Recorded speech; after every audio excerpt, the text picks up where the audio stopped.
Sorry about that. We're just waiting for YouTube to start streaming. Thank you all. Good evening. If this is your first time joining us, you'll notice that you're all muted, and we will remain muted throughout the meeting, except for the co-chairs, Judy and Felice. As we move through the agenda, following the presentations, we move through the agenda. The coaches will call on members of the public wishing to speak. You can participate by pressing the raise hand feature down below. Do not press the wave button or the thumbs up button, as those will appear. Do not press the raise hand feature twice. If you press it a second time, your hand will go back down. If you're calling on your phone currently, press *9 to raise your hand and *6 to unmute yourself. Be on lookout for a prompt. Ask you to confirm muting once the co-chair is calling you. Chat is available text support only. If you wish to ask questions to the co-chairs, they will not see the chat, as chat will not be accessible for them to see.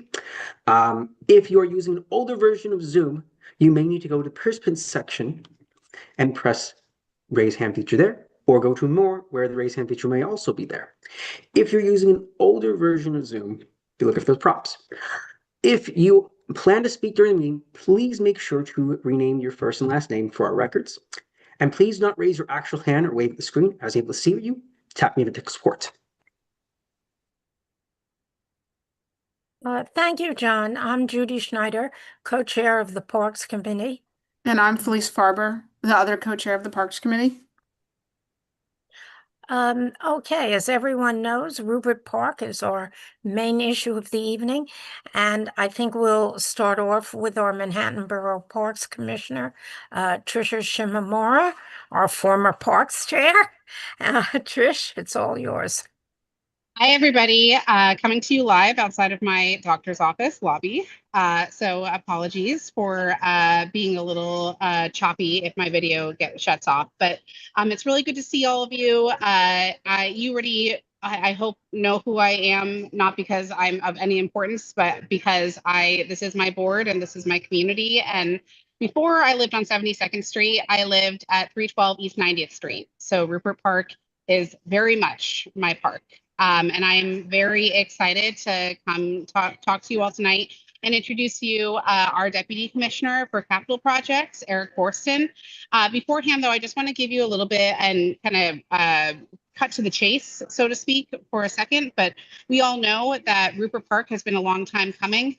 It's been something that has been top of mind ever since I took this job. And I want to thank Commissioner Borston, because when he first came on and my very first meeting with him, I was told that I had one opportunity to raise one topic with him, just because so many people were bringing so many things. And I said, Rupert Park, and he really took to it. And so I'm so grateful. I'm so grateful for him. I'm really excited because while it has been a long time coming, we do have some very good news tonight that since he's new, I'm going to let him share it, since you all know me already, and he should have some chance to say some good things. So, but the good news is that things are actually moving.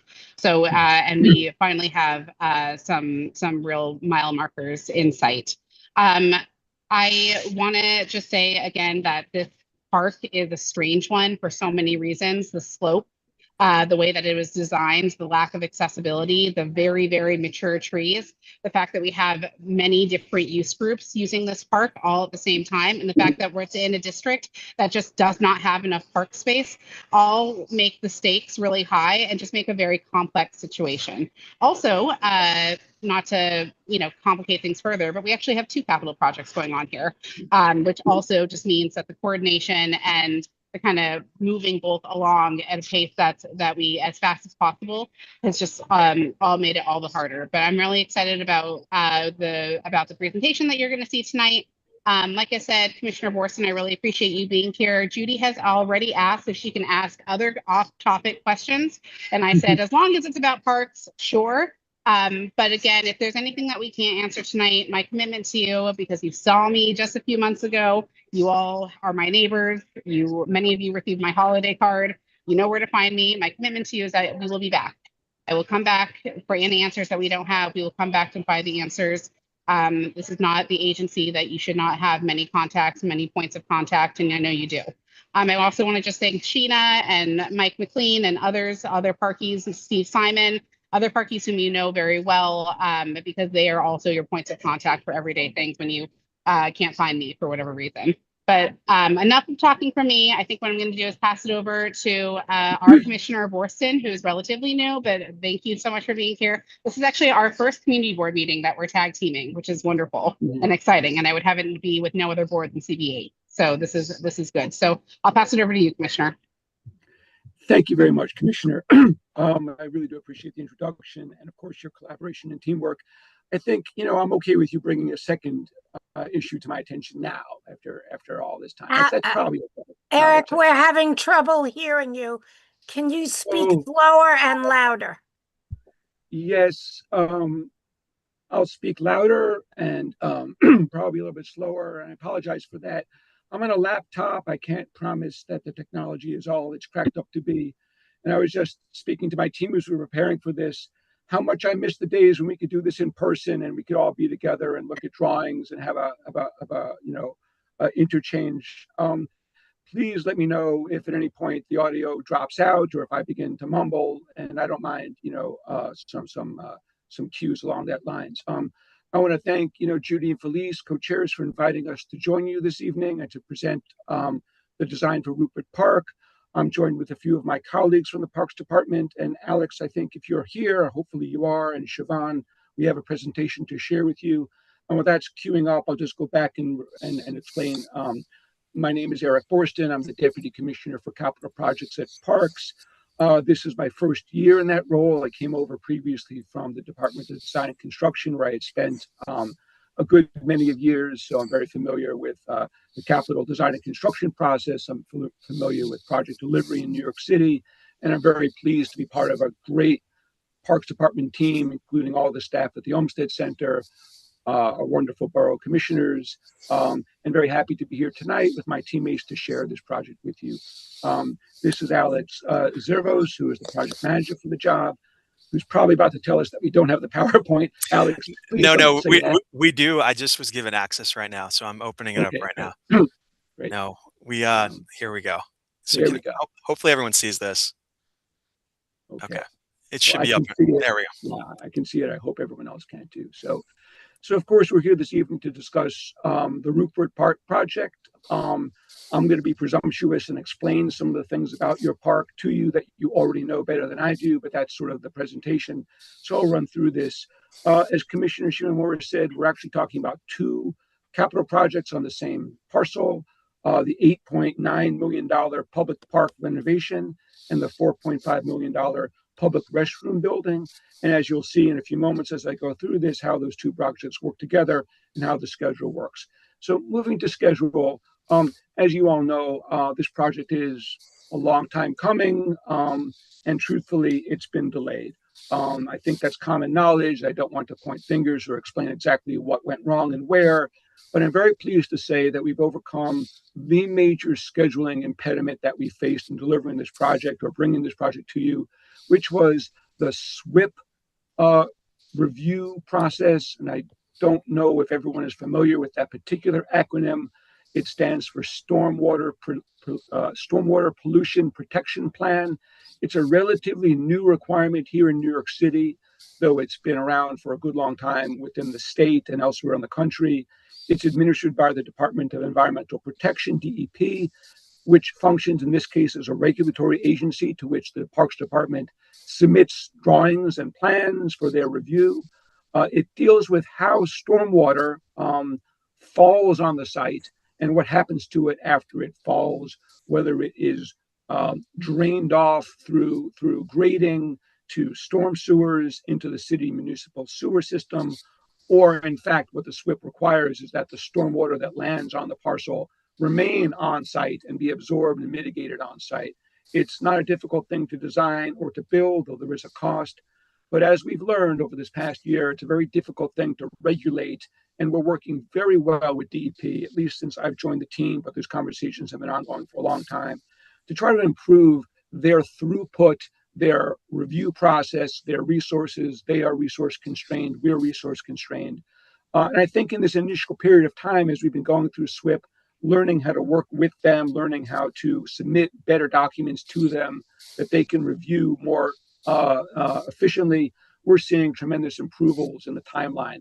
a little bit too late to benefit Rupert Park, but for other projects in your district and really citywide, we'll be seeing improvements. I don't expect to be speaking to you again or to any other community board and say, we've had a major delay on your project due to these regulatory requirements. I think we're over the hump there. And at least, knock wood, fingers crossed, we'll see a much improved delivery of other projects. But moving forward, we received the SWIP approval this past fall in September, legal approval from the city's Corp Council in December, and we're anticipating putting the project out to bid this spring. We are officially now in what we call our procurement and initiation phase, which is a major milestone, and we're lucky to be there. We're happy to be in that phase of the project. As you can see on the screen, what it says is that we're anticipating a bid release, opening, and a contract registration over the course of the next 6 months or so, and looking to start the project, to start construction in the summer of 2026. We anticipate a full year for construction, and so construction or project completion in the summer of 2027. Commissioner Shimomura has offered to come back and update you on things that we can't answer today, and I'm going to add to that. We'll be very happy to come back and update you in the future as this schedule gels and as these dates become either actual or more finely defined. And we'll update you either directly by reappearing here with you or by sending communications out as those dates firm up. So that's for the park, starting construction this summer and completing construction next summer. In the meantime, and as we said, there are two projects that we're discussing tonight. The public restroom building, which will be inside the park, is being managed as a separate project. It has its own project timeline. We started design for that very recently, and we're completing design for that next fall. And as you'll see later on this evening, as I show you the drawings, the building itself is a parks standard design for public restroom buildings that we're building essentially the same building in multiple sites across the city. So when we talk about the design for the public restroom building, I'm going to start calling it PRB, but that's what I'm talking about, the public restroom building. The design is really about the site work, that's the foundations for the building, and the infrastructure from the street through the park to serve it. The building itself is essentially designed, and I can show you drawings of that in a few moments. Construction for the PRB will start fall of 2027, so that's after the completion of the park. It'll continue through spring of 2029. It's smaller. It's obviously a very small building, 700 square feet. But as a building versus a park, it's more complicated in terms of the construction operation. So it'll actually take longer to build than the rest of the park. But we've situated the building within the park and defined the contract limit areas in such a way that once we complete construction of the park, we will turn over to you, to the community for use, all of the park, with the exception of the corner of the site where we're building the PRB. So during the construction period for that building, while the contractor is on site working, the rest of the park will be fully accessible. Design will be complete, or I should say construction will be complete, and the contractor's work on the PRB will not impact the recently completed park. I'm speaking about the future, but what will be a recently completed project, because the contract will be limited to a defined area that prevents the contractor from working outside the boundaries. I'll show you all this graphically in just a few minutes. So Alex, let's go through the next slide, please. I'm going to talk to you just for a few minutes about the existing conditions, which of course you all know well, and then Alex will jump in and show you the new design. So this is a plan view of the park, and I trust that everybody is familiar with reading these types of drawings. The different colors represent different programmatic features, but you're all generally familiar with the entrances to the park on 3 of the exposed streets. And of course, to the north on 91st Street, you have the pedestrian-only street, which has no vehicular traffic, and then vehicular traffic on 2nd Avenue and 90th Street, entrances on the 3 frontages. And then a series of these, sort of semicircular or circular plazas connected by staircases, ramps, and pathways, each one programmed a little bit differently. So, starting from, 12 o'clock, we have one of them. We have in yellow, as you can see, circulating around. Please help me get this right, counterclockwise. The 2 relatively small play areas for playground equipment, We have a fountain down on 90th Street I should say the spray ballers, the splay ground for the children on 90th, and then a planter, which was a former fountain over on 2nd Avenue. And again, as I said, each of these joined by interconnecting pathways. As Commissioner Shinamura said, it's a very steep site with a lot of old growth trees. So in terms of existing conditions, it's a very difficult site to work on. Next slide, please, Alex. Here's a cross section, so cut through the park horizontally and looking toward the north. As you can see, 2nd Avenue on the far right side, the sidewalk, the entrance to the park. And then in the center, some very steep grades to get you up to the spray shower and the playground area, and then to the west end of the park. The park existing condition is not compliant with the ADA, does not provide access or circulation for people with disabilities, which is one of the major design challenges that we strive to overcome.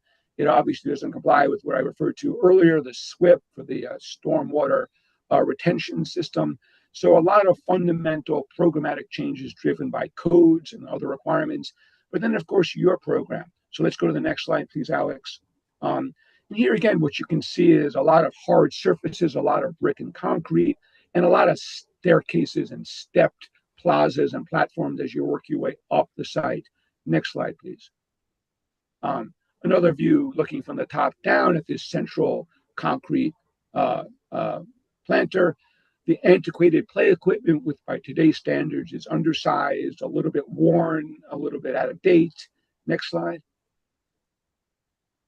And then here, an illustrated plan showing our design proposal. And in fact, the documents at 100% design are, as I mentioned earlier, about to go into a procurement phase. So this is the design that we're going to be moving forward later on this year, this summer, into construction. I'm going to pass the mic over to my colleague, Alex, for a presentation of the actual design and some of the features that it includes. Alex, if you please. Okay, I think, can everyone hear me okay? Because I was, Yeah. okay. So I was enjoying watching the presentation. I was like, this is Sorry, man. so thanks, Commissioner. Yeah. So in terms of the schematic plan, just a refresh, we had some overarching goals, as the Commissioner said. Some of them were we wanted to enhance the playground for the children coming here. We wanted to also improve accessibility to the park. I know back during design, one of the other overarching goals was to create a dedicated dog run where there is an informer one at the moment. And then I think overall it was also to improve the seating and just to create some gathering areas and in terms of accessibility, not just for walking around the park, but also areas that at the moment could be fenced off or you really can't get to. So when you look at the plan sort of going around, we start off 2nd Avenue with the existing entrances off 90th and 91st. And so that central access off 2nd Avenue becomes two entrances that then create sort of these rolling pathways that you're able to come up and down the park. If we work our way around, there's the dedicated dog run, and then as we come up, you can see there's a series of playground equipment for 5 to 12, 2 to 5, and one of the great things about the playground here is it's all accessible. So if anyone is coming to the park with a wheelchair or even if they're in crutches, they can get around the park itself. It leads into a water play area, and then there's this beautiful extension of swings. I think one of the things I remember early in design is we had a smaller bay that then got extended slowly for the size of this park. So we have an extended swing area, and then we have these a passive lawn area that could also serve for maybe nightly sitting at the park or for maybe a future movies in the park. And then, as the Commissioner said, the PRB, the public restroom building, that'll sit right here and be accessible right off of 2nd Avenue and from some of the other pathways. There's a seating area that's also permeable paved that happens close to 2nd Avenue with game tables. And then all along the park, there's benches to sit all along the pathways, and then also the gathering area here. So I'll go through these slides. There's a zoom in of just to see the playground and the water play equipment. And so you could start to see this coming into the playground area. There's a boomerang path that leads you through here, and you can access, and you'll see in a couple of slides, the play equipment through a catwalk that leads you up to this larger 5 to 12 play equipment. And then there's an overlook when you're on the catwalk to look back down to the park. So which is really lovely. There's a high point there, so you get to take in the entire park, the vista down below, and then that leads to the water play area, smaller play equipment for the youngins, and then 2 to 5 play equipment right here that happens all interconnected within the playground area, and that leads up here to the swings that are cut off, but we're in the overall plan. And then I'll make my way through. These will be a series of just playground equipment. You can see the catwalk here. Slides were a big topic, and then just accessible play that happens even underneath the play equipment. Revolving slide, and then there'll be a slide that's interconnected with a rock scramble, and then this is that catwalk that interconnects to the pathway area, the swings in the distance, and the smaller equipment that you'll see in these zoom ins for the 2 to 5, and then 6 to just about 2 years old. There'll be playhouses, and then the extended swing area. Along with that, the spray shower area, there'll be an activated bollard with ground sprays, overhead sprays for the kids to take in during the warmer months. And then just an overall section, as the commissioner showed the existing section, you can start to see there was this abrupt slope that happens sort of in the middle ground of the park. This will become more of a rolling hill. And then those areas right now that are, you can see in the photos that are just fenced off, they'll be opened up, and we'll just have a consistent 3-foot low fence that goes along the playground area and around the dog run. But all the other areas will be open to the public, which is exciting. And then just site furnishings, just as a refresher, that'll be along the park. Plant palette, native plant palette. And then I know it came up in the last meeting. We'll have rat deterrent plants as well as part of this. So that'll be part of the park's language, and it'll be heavily planted, which again is very exciting. I know there's a great group that does gardening here, so we'll have a robust planting at Rupert for the future, along with the job box. I know that came up. There'll be storage box in the park. We have 2 of them. Sustainability, which is a real achievement for this park, for the pavement versus the non-paved. We're sticking to the porosity of the park, and that'll lead also, which correlated to the SWIP getting approved for the stormwater prevention plan. And then I'll throw it back over to Commissioner for these next slides.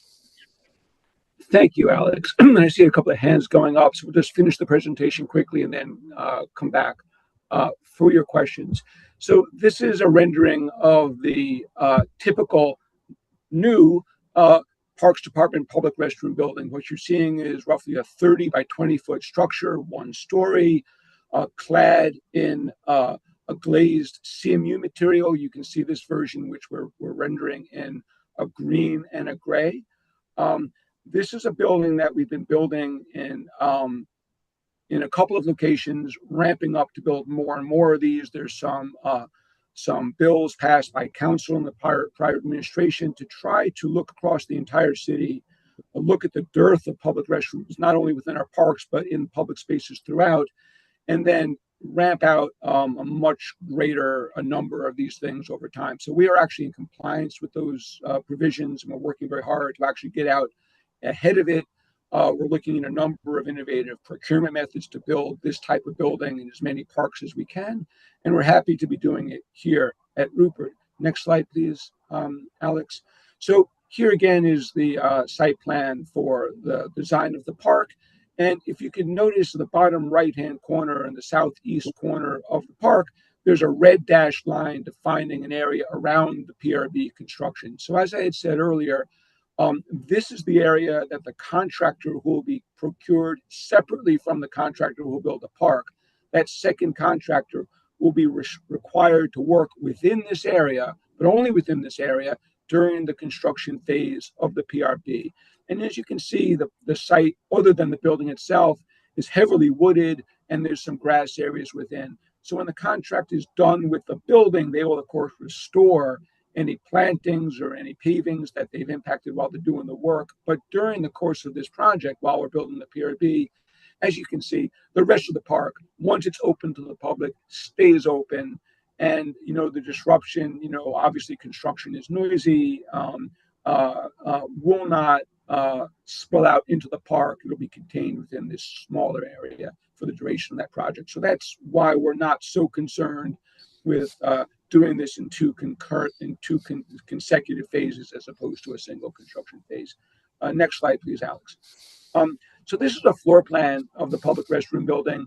You see the men's room on the right, the women's room on the left. In the center is the mechanical space that holds not only the mechanical equipment to heat and cool the building, but also serves as an equipment storage location for the parks workers who maintain the site. The standard design is fully ADA compliant, so it has accessibility for all persons with disabilities. It has 3 fixtures per room. That's 3 toilets for the women, 1 toilet and 2 urinals for the men, 2 sinks, each again with an ADA accessible stall, and a baby changing station in both men's and women's room. On the outside, what you can see in the bottom of the drawing are 2 drinking fountains. I think there's another one elsewhere in the park that Alex would have showed you.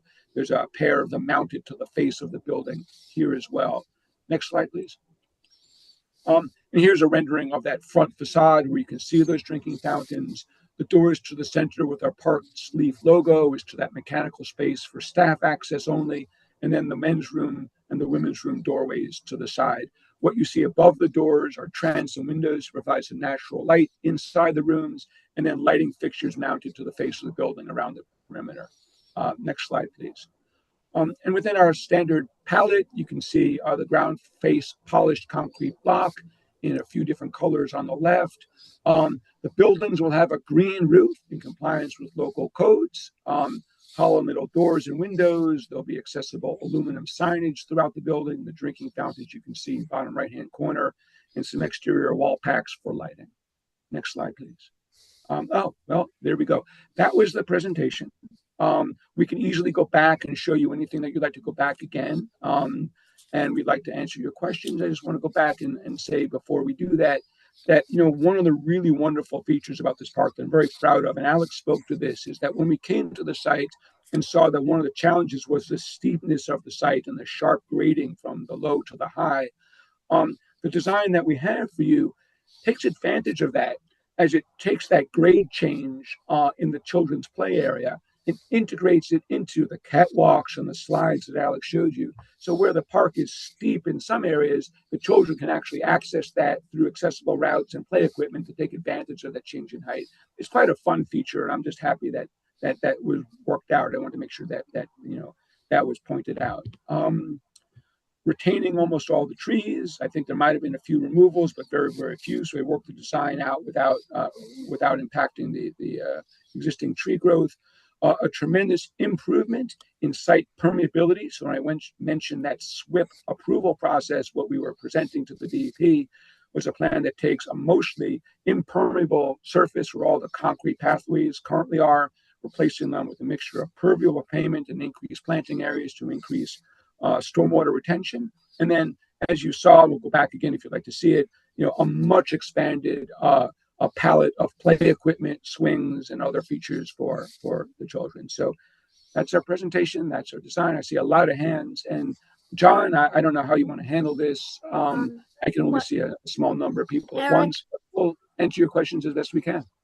Okay, Eric, I think if Felice and I have any questions, we should ask them first, and then we'll go to the public. And I have a few. How many swings are we actually getting? Because that's a big question in every park. Yep, we can tell you and we can show you. And I'm glad, to say this is a question we can answer. But as Commissioner Shimomura said, if you ask us anything this evening that we can't answer, we'll take note of the question and come back and respond at another time, either via communication or another presentation. So here you can see 9 swings total. 4 rather standard swings on the right, 4 bucket swings for the younger children to the left of that, and then 1, I don't know what it's called, forgive me please, but this is a swing for children with special needs who need to be securely held in place. Alex, maybe you know better. Well, that's just terrific. That's going to be a very well-used part of the park. Oh, we're very happy about this. And I do believe that there was an earlier iteration of the design that really only had the 4 swings on the right. And we responded to comments that we received from the community, whether it was from this body or elsewhere, and we were able to expand the swings area to include everything you see here. And these renderings, by the way, are from the equipment manufacturers. These are not hypothetical or aspirational. These are the actual equipment renderings from the equipment manufacturers. This is what we're going to get. So this is in the contract. and this will be what you see when the job is complete. Okay, now I have one other question, and this came from, or actually two other questions. This came from our 24 hearing the redo of 24 Sycamores Park. They were putting in plants that would be rat resistant because the rats don't like the smell. Yes. I'm going to ask this question of every park that's redone in our district. Are you planning on doing that anywhere in the park? Because rats are a big problem all over our district. Yes.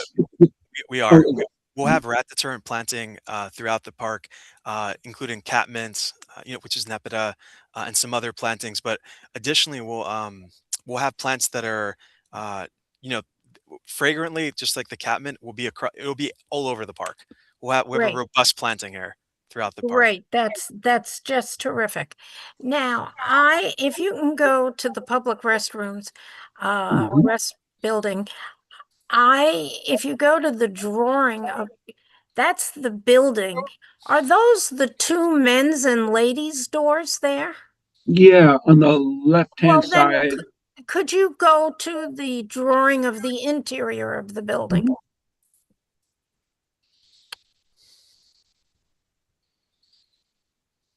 Okay, so Yeah. when you're walking into the men's and ladies' rooms at that point, are those bathrooms closed off, or otherwise you're walking right into somebody using the bathrooms?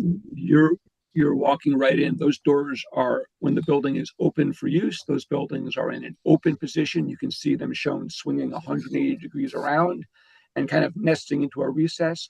The way the Parks Department needs to operate our restrooms is that those doors will remain open. It's a matter of public safety, and I'm sorry to say No, we have a lot of that's not the question I'm asking. The interior, let's deal with the ladies' rooms. On the ladies' room side, there's a broken line around each of the two pieces of Yeah. equipment. Are those metal walls there? Yeah, let me talk you through it. So let's talk about the drawing as one enters and looks toward the right for the women's room. What you see there are two sinks side by side. The Oh, dashed that's lines a in this sink. case, Oh, those are the okay. sinks. And dashed Oh, lines, okay. Sorry, I thought those were bathrooms. I didn't realize they were sinks. That's why it didn't make sense. I thought they were yeah. walking in to a bathroom. Okay. No. Okay, those are my questions. Felice, do Right. you have any? Before Felice, before you go, okay. let me just, in case anyone else is confused, because again, I've been reading drawings for decades, but I know not everybody else perhaps is as familiar with the drawing conventions.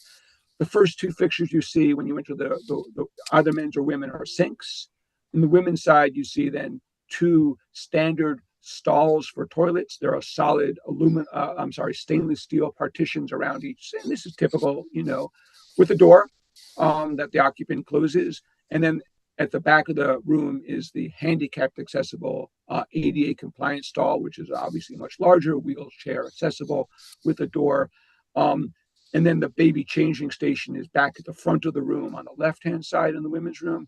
But as I said, the main entrance to the building or to the rooms are open during operation hours as a matter of public safety. What is that wall in the mechanical room? That vertical wall? Yeah, there's a lot of mechanical equipment that's not shown.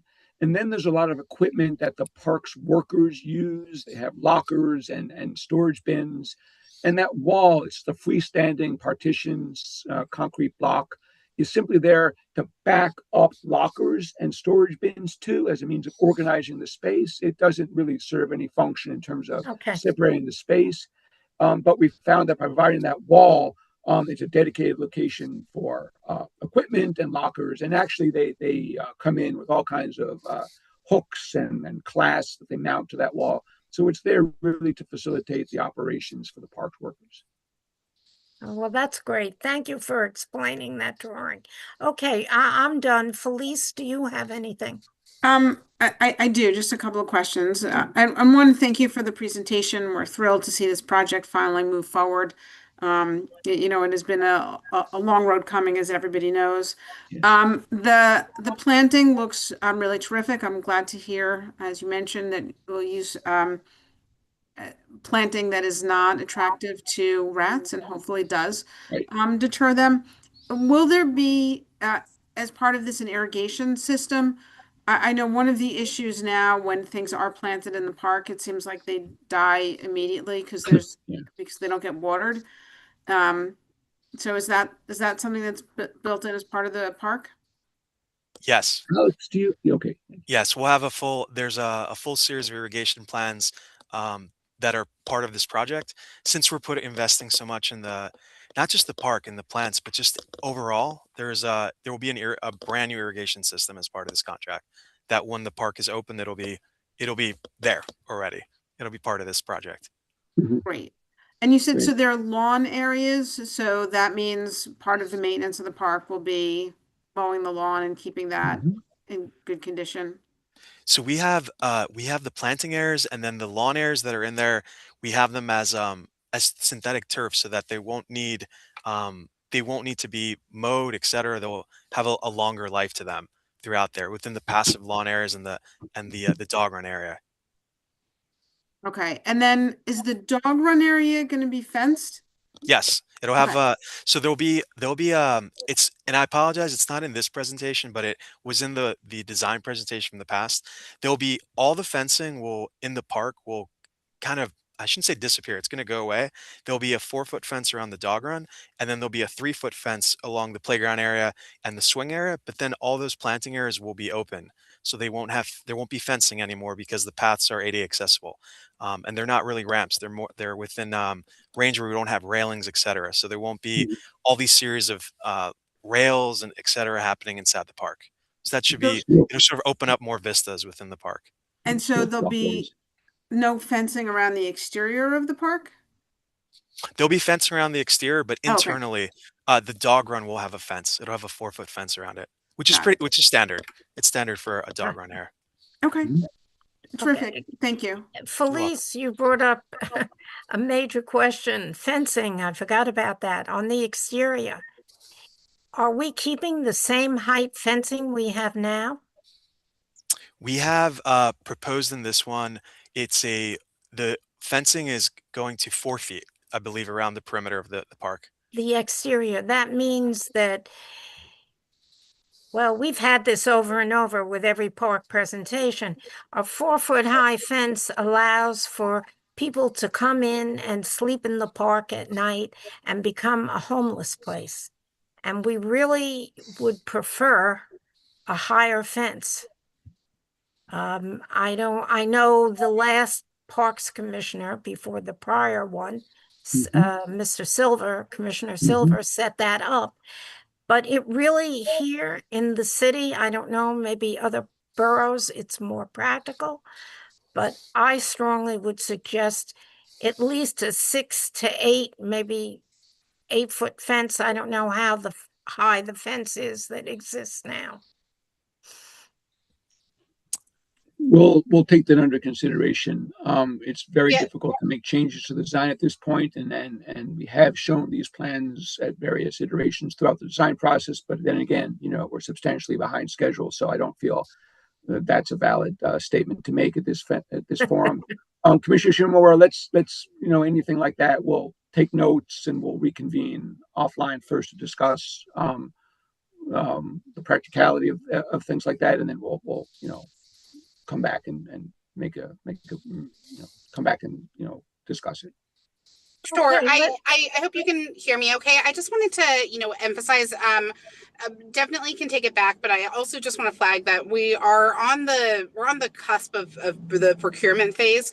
And when the commissioner had mentioned that it's at 100% design, at this point, like we are all systems moving forward. And so to change any of the design right now is really does like equate to time. And that is just something that we are all, I know how much this community has wanted this. So I'm, in hesitant, not only because it is at 100% design, but because also of this time component of it. We can take it back. We can look at this, but when we're right on the cusp of procurement, I just want to flag that at this point any sort of change is ultimately gonna equate to more time. Well, hopefully a fence height issue doesn't become a huge change. But thank you Well, for taking it under consideration. yeah, no, we'll take it under consideration and get back to you. I do want to say though, Alex, what is the existing fence height? Do you happen to know what it is? I think the max height we typically do is 7 feet. This one No, may even what's the I, I existing? I believe it's 7, but it's a little Yeah, deceiving because I think the pickets are cut. But I should note on the back side, I think it's to the west of the park. We're still keeping that at 7 feet because it's adjacent to the neighboring property. right, And then the right, perimeter fence around it will be is proposed to 4, and it's right. gone through sort of all the public review, et cetera, BDC, Yeah, et I mean, cetera. So we're not doing 8 foot fences around parks anymore. That's just not something that we do, and we can have a longer discussion about why that is. But and 4 foot is our standard, even in Manhattan, where we understand the pressures on our parks. We find that 4 feet, other than in areas that are known to have high crime rates, is usually fine. It works out great, and we like the way it opens up the park to views and makes the parks feel more accessible because they're more available, they're more transparent. But we will take this into consideration and get you a response in the near future. Thank Thanks, you. sir. Okay, Appreciate that. let's go to the public. Carrie Harris, how are you? Haven't seen you in a long time. You have your hand up. You're muted, Carrie. I really appreciate your calling on me, Judy. I think I saw you at the High Holy Days last. I would certainly defer to other people who are members of the board to make comments before me, but that's up to you. No, we go to the public first and then the board members. So if you Okay. have something to contribute, please do. I do. I've actually been trying to contribute to this since 1921. And again in 23, multiple times I've tried to get involved in the design of this park.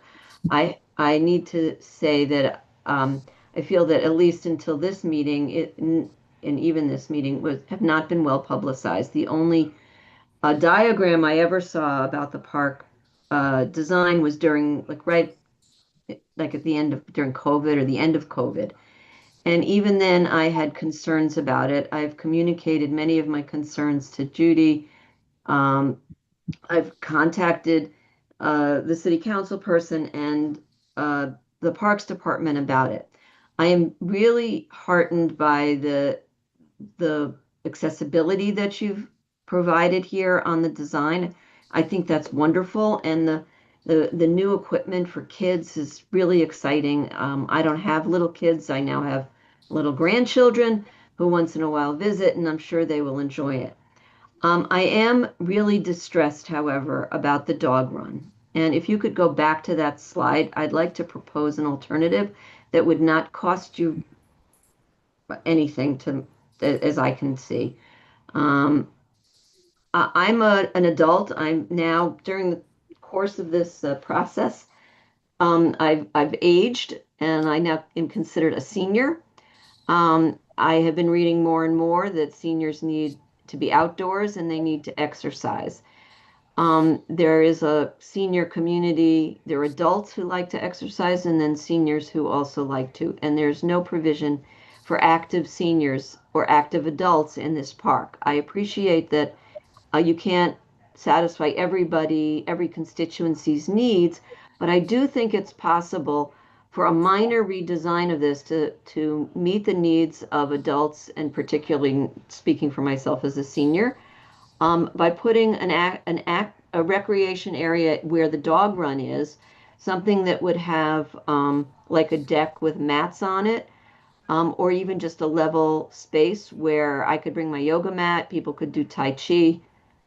There could maybe be if there were a deck, people could do little, kids could even have a play on it, or there could be a musical performance. And it would be able to serve that dog run area, would be able to serve a multi-purpose function that would facilitate more than the 4 or 5 people I ever see in the dog run with their dogs. I do think I like dogs, but I think people are more important. But having said that, I think a dog run could be located to the west of the entrance on 91st Street and wrapping around the back behind the swings. Maybe the swings would have to be moved a little, that edge of the swing that's under the tree might have to be moved to the south. But the area that would be allocated to dogs would be the same, but it would enable a much larger area for adults to use the park in a really healthy and exciting way. Plus, the way the dog run has been the last couple of years, it's been really kind of disgusting with the dust and the smell and the barking, and it made that corner really unpleasant. Um, and used by like the most I ever have seen on the most beautiful day of the spring on a weekend was maybe 10 dogs. I lived diagonally across the street in Carnegie, in Chartwell House rather, on 90 between 91st and 92nd. So I'm either out there in person or I can see from my window how many people are using that and how many dogs. And it seems like the park area to person ratio or to dog ratio is really out of skew here, with so much area being dedicated to the dogs, but not something dedicated to adults in active with an active area. So my strong suggestion is that the dog run be moved over to the west, and that area where the dog run is indicated now, which has 1, 2, 3, 4, 5, 6 benches, which would sit 12 people, and I've never seen 12 people in the dog run area, and they don't sit when they're there. Those seats could be moved over for the people who are with the dogs, could be in the dog, to the west, and there could be more planting around the dog run and more vegetation that you could sit passively and enjoy, or if you're like me and want to do yoga or I don't do Tai Chi, but I'm told it's very good, could take place in the dog run area. I heard you say, I understand that this process has been long and that you don't want to delay any further, but the proposal I have, I don't think is very time consuming. It involves virtually no equipment. And I think having a better design for the park is worth the wait. That's my number one comment. Number two, I would really like to understand why the restroom is located where it is as opposed to closer to 90th Street. This again takes about 3/8 of the 3/16, let's say a little more than the dog run, so not quite a quarter of the park, but certainly a quarter of the green space in the park, and makes it not enjoyable by people sitting in the park. So my suggestion is that this restroom be reoriented towards 90th Street, that the entrance be maybe set back 3 feet from where the fence would be, with entrance directly from the street.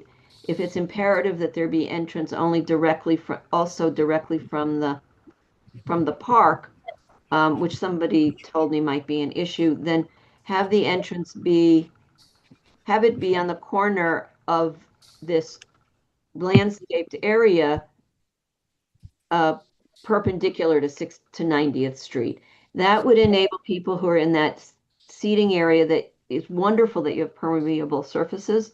But instead of sitting there and watching people come and go from a restroom, or having to look into open doors of a restroom when you're in a park, you'd actually be able to see the planting and the vegetation, or grass and trees, basically, or people sitting in the around, put benches in that area, basically where the restroom is now, and have a more enjoyable experience of the park. I know I don't want to sit in the park on a bench looking at people coming and going into a bathroom.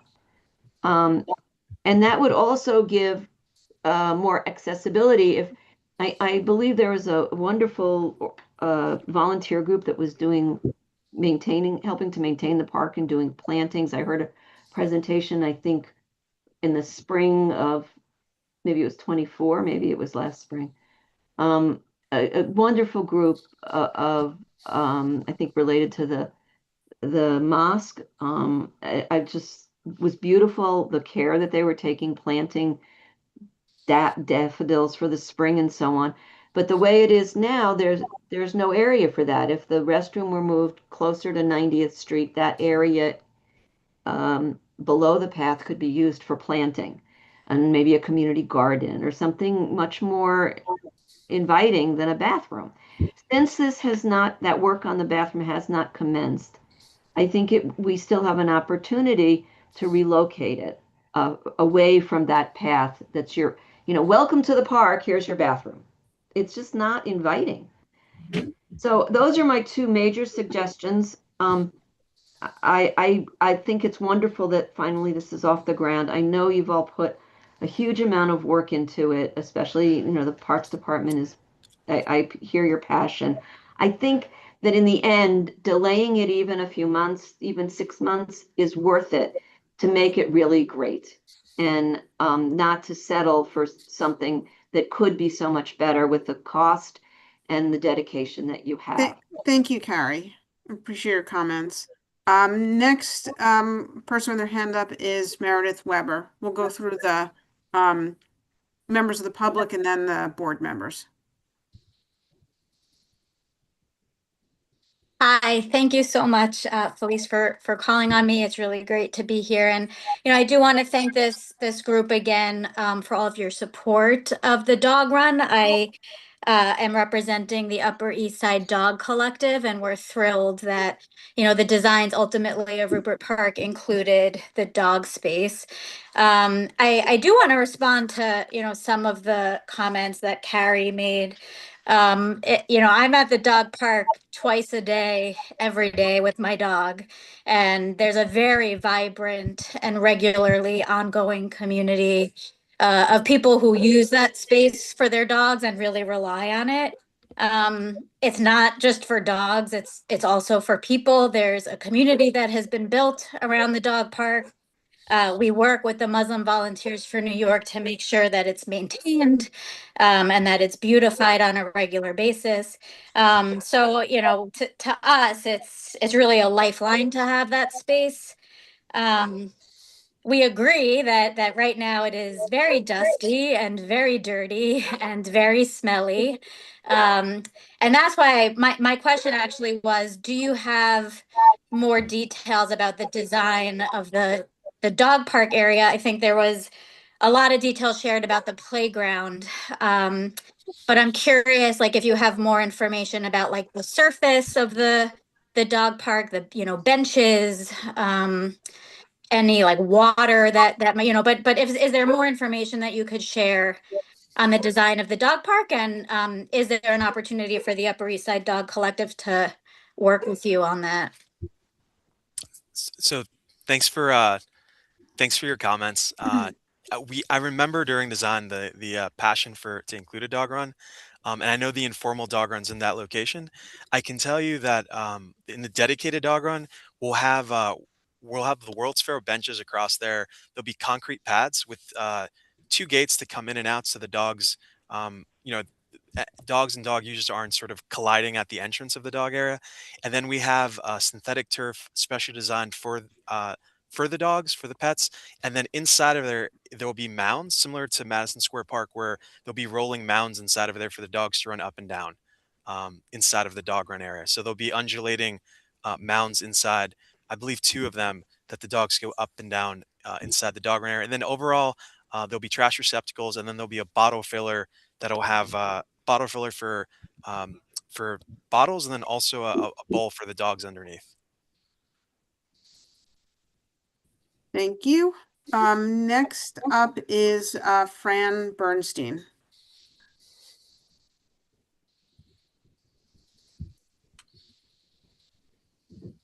Can you hear me? Yes. Hi. And I'm not sure if you can see me, but if not, thanks for the opportunity to speak. I have so many questions and comments that I might need to email you afterward to follow up. But firstly, and I live on East 81st Street. I walk past the park all the time because I'm a frequent shopper at Key Food. I've never used the park. because it just hasn't seemed inviting in some ways.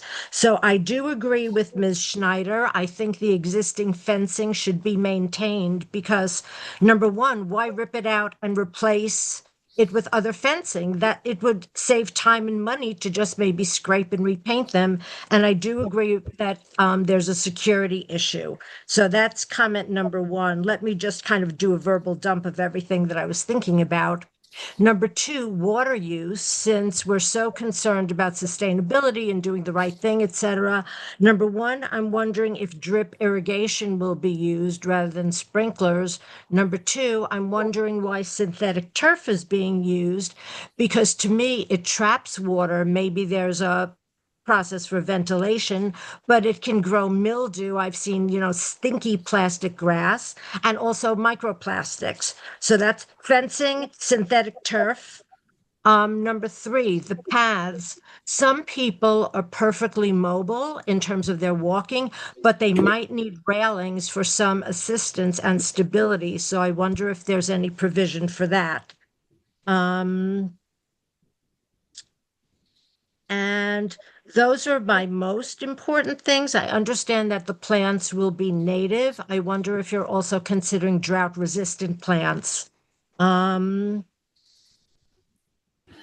also, in terms of bench seating, is the park maintaining the current level of bench seating or increasing it? Same question about green space. Is the current level of green space being maintained or increased? So I know that's a lot. Happy to repeat anything. Yeah, why don't we have either Eric or Alex answer some of those questions, if not all? I'm gonna try to tackle some of the ones I heard, and if it needs a follow-up email, I'm happy to answer them. But yes, we're staying in line with the green space. That was on the sustainability slide. So we are increasing seating. You can't see it so much on the plan, but all these little rectangles from linear feet, I remember during design, they're all benches, World's Fair benches. The pathways are gonna the pathways are accessible. There is one rail that happens as you enter into the park. Um, in terms of sustainability for water, we have bottle fillers that are to help reduce sort of in general plastic bottles, etc. So you can use an existing bottle or also use the drinking fountain. And then in terms of trying to think some of the other questions that came up, I'm trying to answer them as they came in. Can There I is actually irrigation. jump in really? Oh, sorry, I'm Commissioner, if you don't mind, I'm just going to mention one other thing, just because I heard it in the question. So again, it's actually the synthetic turf that we use is for dog runs is not what you generally, I think of when you think of like the old version of like AstroTurf with like rubber infill sort of thing that was terrible. This is not the same product. That's not what we use in our parks anymore.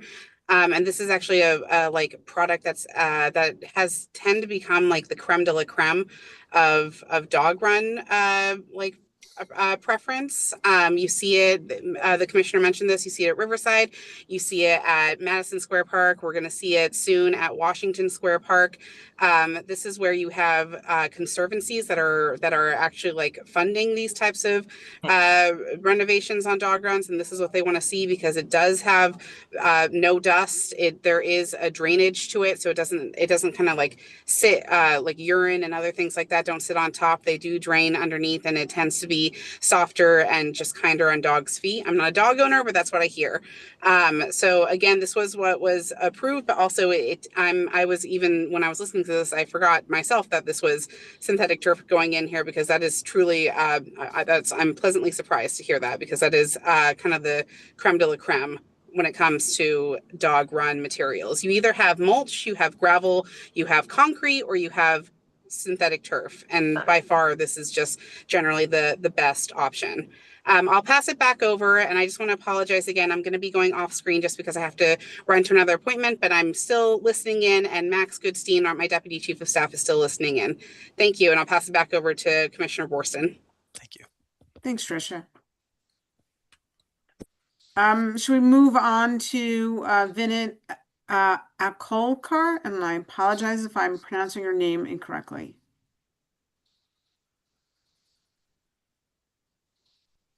Hey, thanks. I'm also kind of speaking from the perspective of a dog owner, and I do have a targeted question. But I also just want to also add the value that the dog run brings to the park. I've been in New York for a little over a decade and a dog owner for more than half of that, and I've, bumped around different neighborhoods, and definitely the dog run and the community here is kind of unlike any other that I've seen throughout the city. And if you look during rush hour periods in the morning around 5 or 6 p.m., you will certainly see more than 4 or 5 dogs. It's more like a dozen or even more than that. So the dog run is very valuable to the community. My question is really around the construction. I'm wondering if the park is going to be built kind of all at once with the whole thing shut down, or if it's going to be phased. Just again, thinking from the perspective of a dog owner, I think a lot of us would love to have a space, even if it's makeshift, while the permanent dog run is being built to take our dogs. The park will be built in a single phase, and we do appreciate what you're saying, that if we could keep portions of the park accessible either before they're renovated or after they're completed, then it's more usable by the community. But this would tend to extend the overall construction duration. The project would take longer to complete, and it would wind up costing more. So we're very concerned both about the time that the park is out of service, either in whole or in part, and of course the overall budget. And with a park, and I'll say small, it's a relatively small park, less than a full acre. I believe Alex has the exact size, but you all know the park. It's hard for a contractor doing this type of work to clear off separate areas to work and separate areas that are access to the public to keep the construction moving forward, to keep the areas that are open to the public safe. Construction sites are not necessarily always safe places, and we have to be very careful to make sure the public is protected at all times. So in a job like this, typically a park that's of this size and this nature, it's just not going to be possible to phase it. Our plan is to close the park once we have an awarded contract and give the contractor notice to proceed, keep it closed throughout the construction, and then open it all up at once, with the single exception, as we had discussed earlier, about where the public restroom building is going to be in the southeast corner. That park will remain closed to the public while the public restroom building is under construction, but the rest of the park will then be, well, by that point, will have been opened for public use. Thank you. Up next is Doron Lemish. And again, I apologize if I'm spelling your names wrong. Duran is unable to speak right now, so I just posted their comment in chat. Just want to read it out. They want to know the playground will be constructed with a single point of ingress slash egress, as that is important for children's safety. If the question was about access to the park, you mentioned ingress to the play area. But the park is designed to have 4 entrances. Actually, you can see them on the screen here, indicated by the blue arrows, one each on 90th and 91st, and 2 on 2nd Avenue. Those will be the park entrances that lead to the park perimeter. And then, as you can see, the play equipment is on the west side of the park, and it's the open accessible pathways that lead there. Alex, does the play equipment have a fence? And again, we don't have that full presentation with us this evening. It has all the details. Do we have a gated fence, Alex, around the play equipment that separates it from the rest of the park, or is the play equipment open? I mean, it's always open. If there's gates, they're not locked. But I mean, do we have that separation of the play areas from the public areas, or So is it all open? it's a great question. Right now, the existing playground, I should just note, which everyone, I think a lot of people know, it's just sort of open. You walk into the park and the playground's there.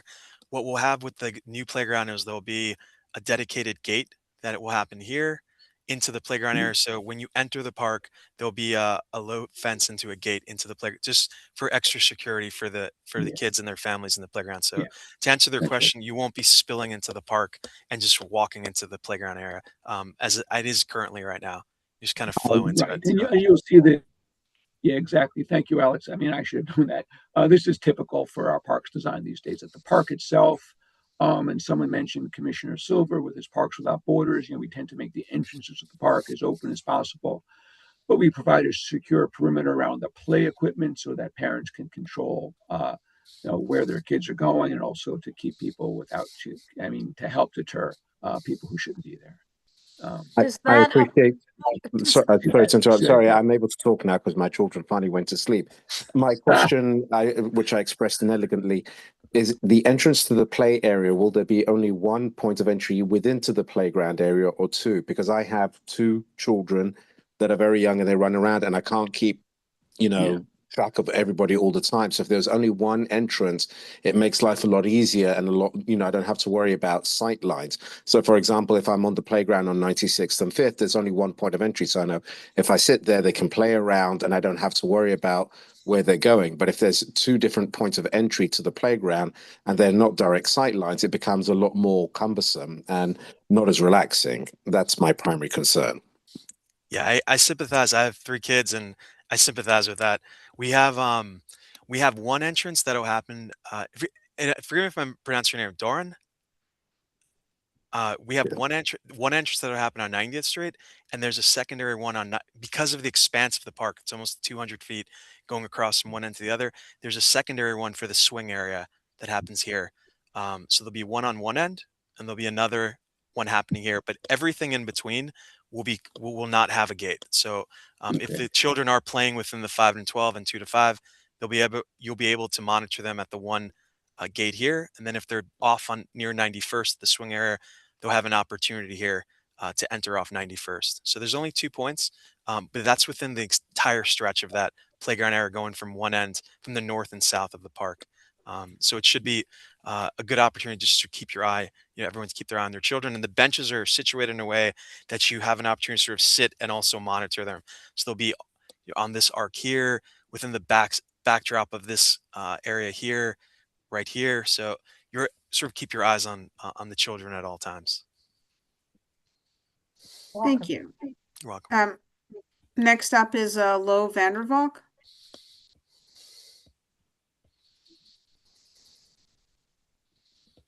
Yes, thank you. My name is Lo Vandervalk. I'm speaking on behalf of Carnegie Hill neighbors.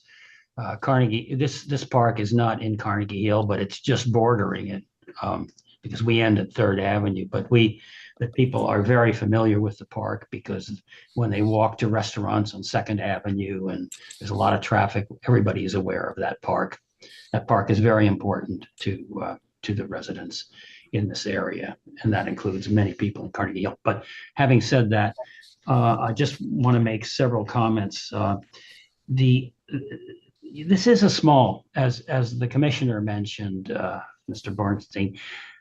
This is a small park, and yet we're adding, compared to say 10 years ago, we're adding a dog run. We need more room for senior citizens, and now there's a bathroom. So there are many programs being housed by this park, and some of the need for these programs has increased during the 10 years that this design has been under consideration. So it's a big challenge, and we appreciate the difficulties posed by this moving timeline. Having said that, we're concerned about the cleanliness of the bathrooms and the hours that they will be accessible. It seems that it's the park hours that will determine the bathroom hours. We also want to express that we favor a higher fence than just 4 feet. And also I want to support the comments made earlier by Carrie Harris, that if certain features need to be adjusted or changed, and this causes a delay, we would favor a delay because this has been under considerations for more than 10 years. Another 6 months delay. I know you have these tight schedules of implementation, but I think that the importance that the end product be sound and good should be seriously considered. And finally, I want to say something about the program for senior citizens.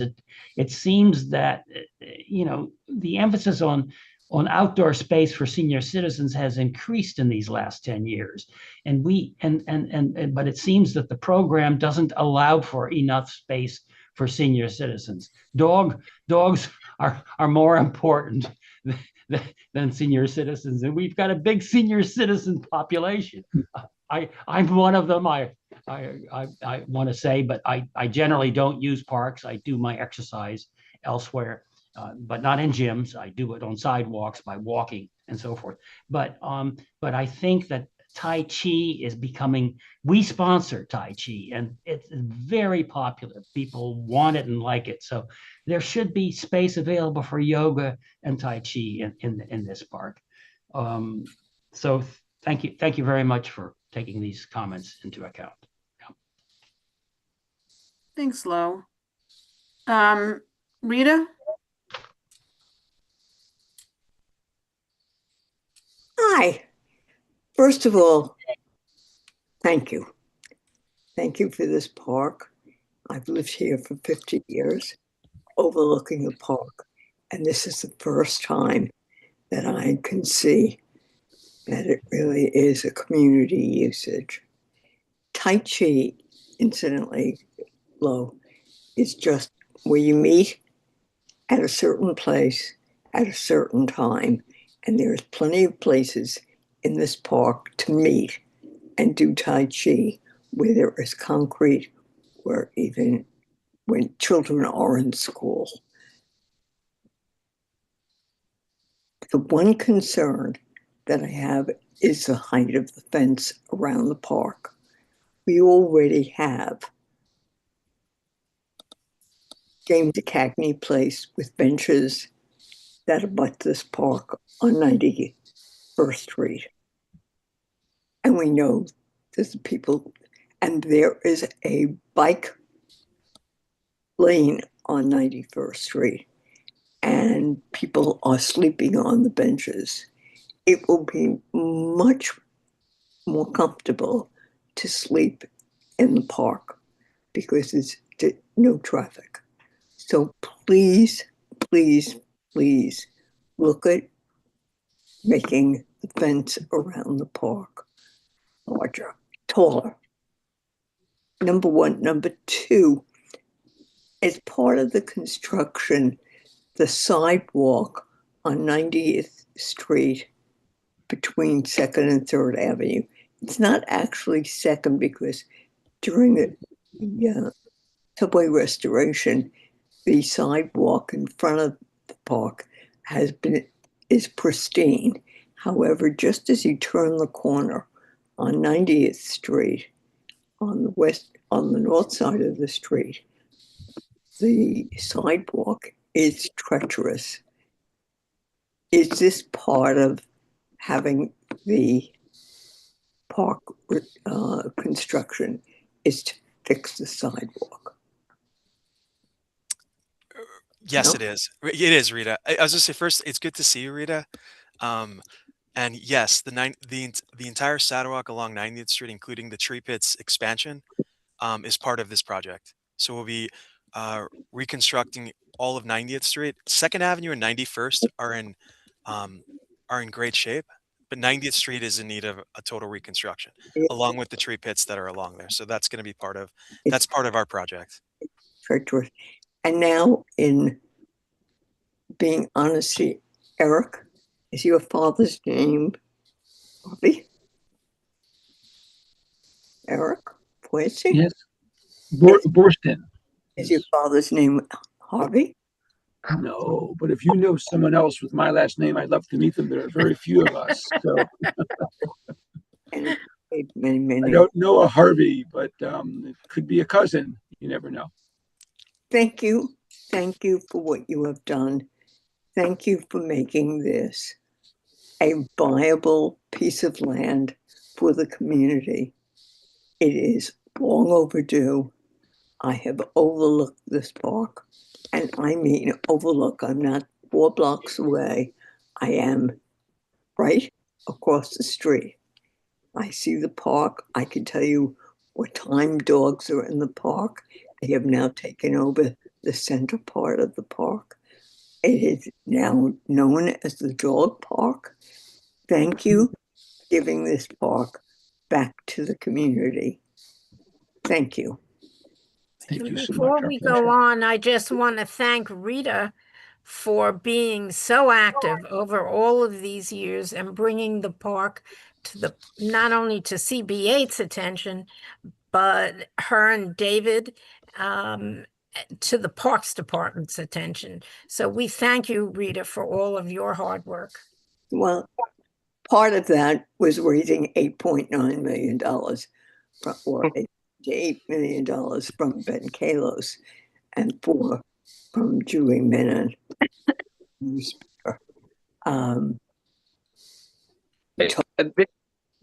told me to go out. You said you want the park redone, Rita? Go out and find the money. That was a new thing to me.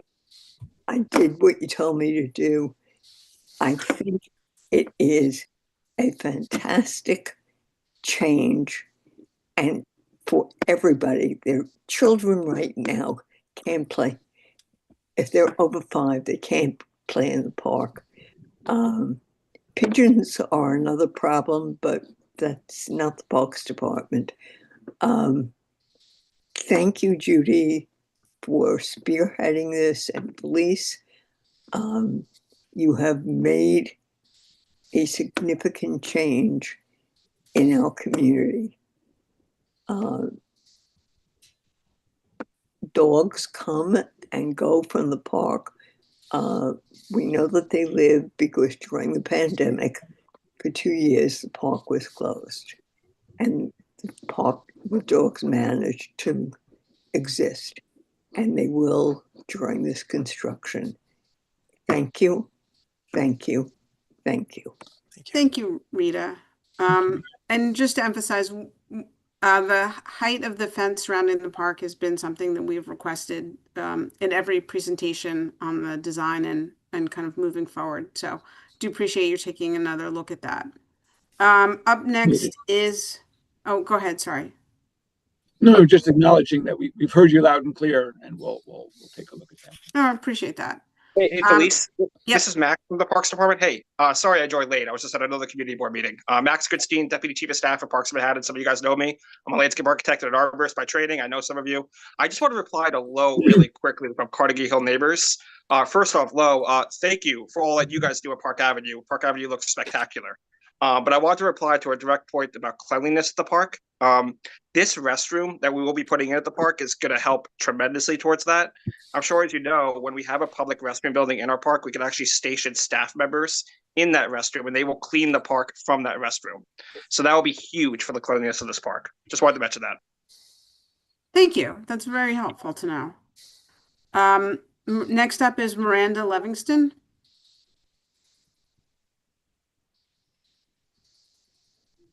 Hi, can you hear me? Yes.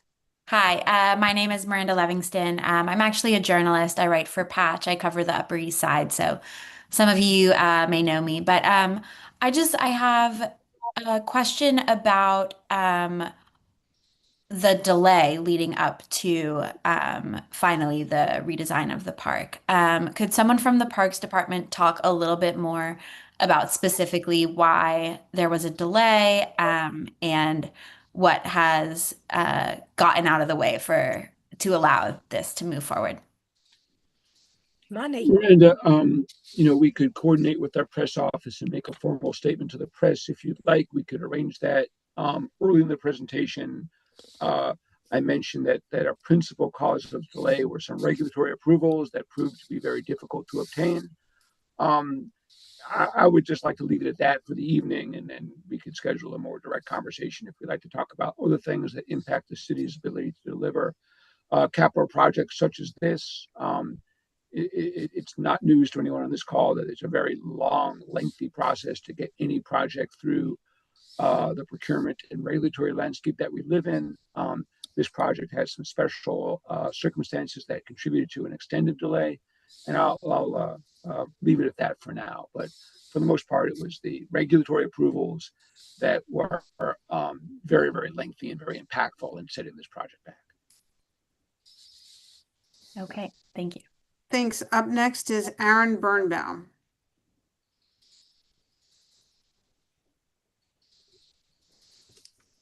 Hi there, I'm Aaron Birdbaum. Thank you for calling on me. I'm very excited about um, this renovation, really revitalization of our park here on 90th between 90th and 91st. I just had a question about the synthetic turf. Believe somebody raised that before. I was wondering, I think I can understand why that might make sense, and it seems like there is a state-of-the-art turf for the dog run, but the passive lawn, has there been any consideration of potentially using some sort of grass or maybe a native grass to use that perhaps for that surface? I also just want to echo that the concerns potentially about microplastics and the sustainability with regards to that. Other than that, thank you so much for this presentation, and I'm really looking forward to this project. Thank you. Thank you, Aaron. Trish had mentioned this before. We did study it even during design, and we are using very high-end synthetic turf in this project with the passive lawn, and then the dog run has a dedicated synthetic turf. One of the challenges is that in the passive lawn, to do a natural lawn there, because of the slopes here, erosion, maintenance, etc., it just becomes a real challenge. And in coordinating with some of our maintenance staff, it just becomes a hardship, and it could become more of an eyesore in the long run for the park with maybe a mud pit happening there. We do have new drainage. We do have new porosity happening down in the lower land of the park, but it's just such a slope to undertake. And then the past ones seem more of an opportunity to put the synthetic turf. And there is, as Tricia said, under drainage for this turf, so it won't be something where the water is standing. There'll be perforated piping that then leads to drainage areas. So it should be, in terms of the long run, a better fit for the park. And I know it's been done at other parks across the city. So I hope that answers as best I can your question, but it was studied. Thank you, Aaron. Thank you. Next up is Samantha's declaration of love. Hi, all. Sorry about that. It's Samantha Malone. I forgot that my phone has a screen. It's good to see everyone again. Just a reminder, much like Mary, I'm affiliated with the Upper East Side Dog Collective that helped kind of organize the dog community up here. I just wanted to say we're really, really excited that this project is kind of coming back into play and coming to fruition. We're so excited about what a difference this is going to make to safety for everybody who visits this park, both for the animals, but also all of the individuals who visit. I did want to echo one of the things that was shared earlier from the parks team, which was the use of turf is definitely also a big sanitation consideration in dog runs. And if anyone is interested in seeing what it looks like, similar turf I know was recently installed in Carl Schurz earlier this year. And it has been extremely successful in terms of there were a lot of community concerns around scent, maintenance, that kind of thing. And that turf has been in place for several months now, and it's held up incredibly well. And there haven't been any long-term issues that the community was concerned about. So I think it's a great reference point for people to be able to see in real life. Beyond that, I did want to echo some of the other things that were mentioned earlier. We know that there's going to be fencing around the dog run, but I did want to ask if there's plans to put barriers at the lower part of the fence, because as we know, often dog owners will bring brawls and other toys that can kind of roll out of there, and we know that they can roll through fences into streets, get in the way of other people. So I did want to check in to see if something like that was going to be in place. And then beyond that as well, somebody mentioned, will the entire park be done? Is there a way to redirect people? I do think it does make sense. It's only an acre. The whole park being done at one time is completely rational. One thing we do know from the Carl Schurz renovation that happened earlier this summer is that when you don't redirect people to somewhere else, they just decide where to go. And knowing that our kind of championship of this entire initiative has been about community safety, what I don't want to see happen is dogs running rampant on 90th Street. And so I do think it'll be important for us to work with the Parks Department on signage for where other places that dog owners can go, just so that we can kind of help corral that and make sure we keep the community informed. Obviously, on our side, we'll make sure that that goes out on communication channels. But I did want to check in about the possibility of signage as well. Wait, Samantha, let me say something really quick. We can have signage. We will make signage. All right. You got it. Done. Great. That's great. Terrific. Thank you. Next up is Winnie Moo. Hi, can you hear me? Yes. Okay.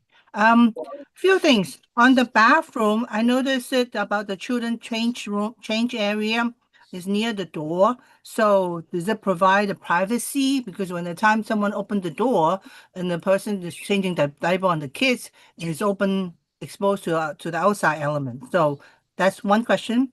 Second is the swing. Is there going to be adult swing? And then also on the bathroom side, maybe a good idea to have a rooftop garden on the top, on the roof, so that it can really beautify the park.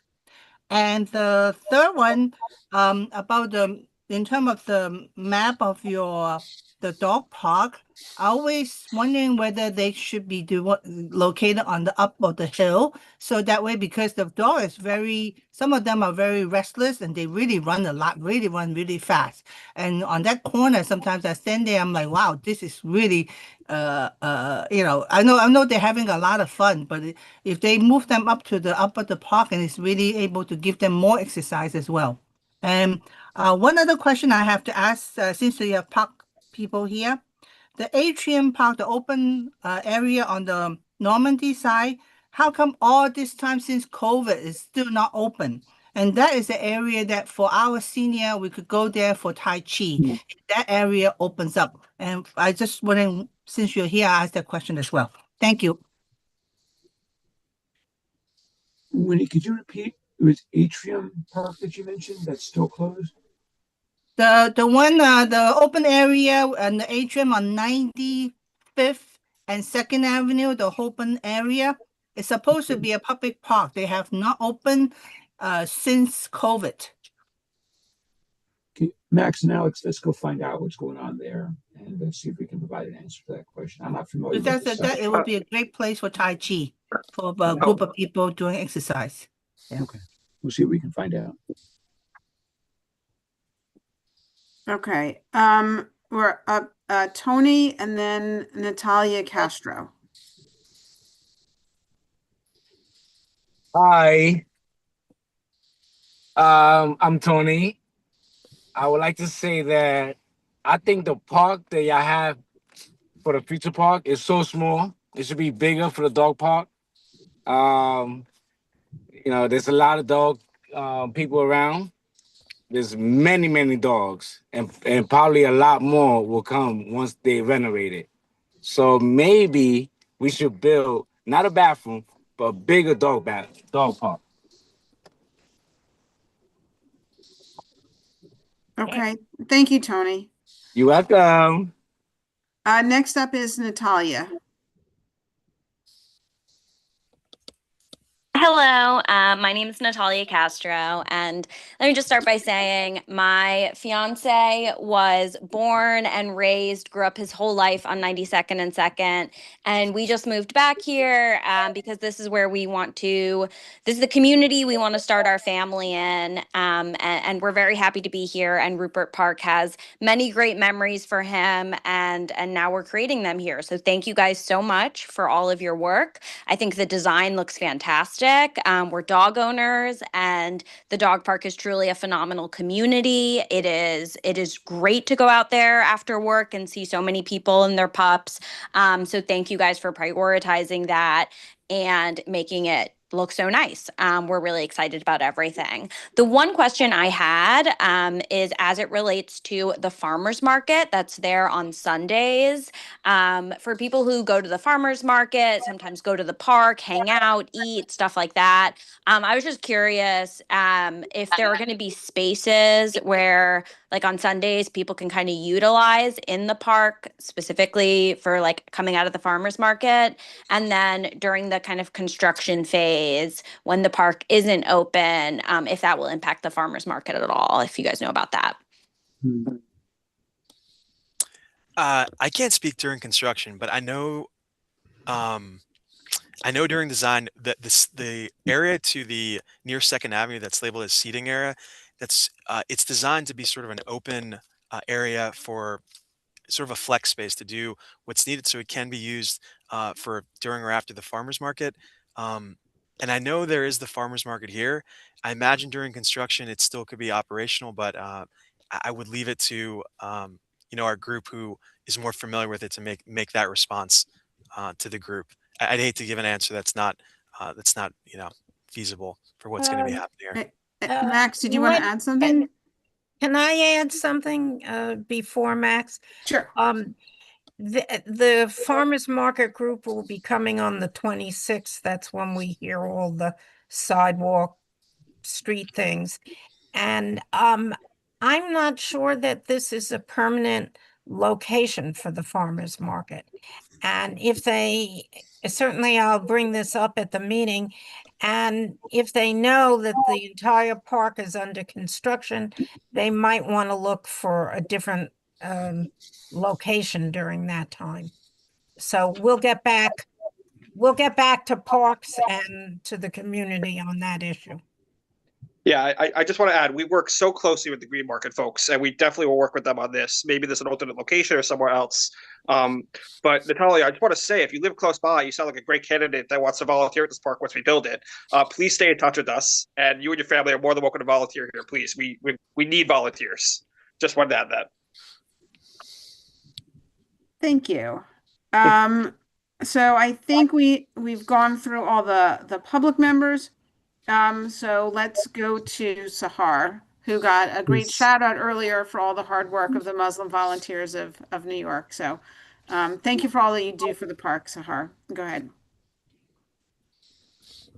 Thank you so much, Felice. Thank you for saying that. And this was an amazing presentation. So I just wanted to thank each one of you. I'm so excited about this park, just like Rita is and all of you are.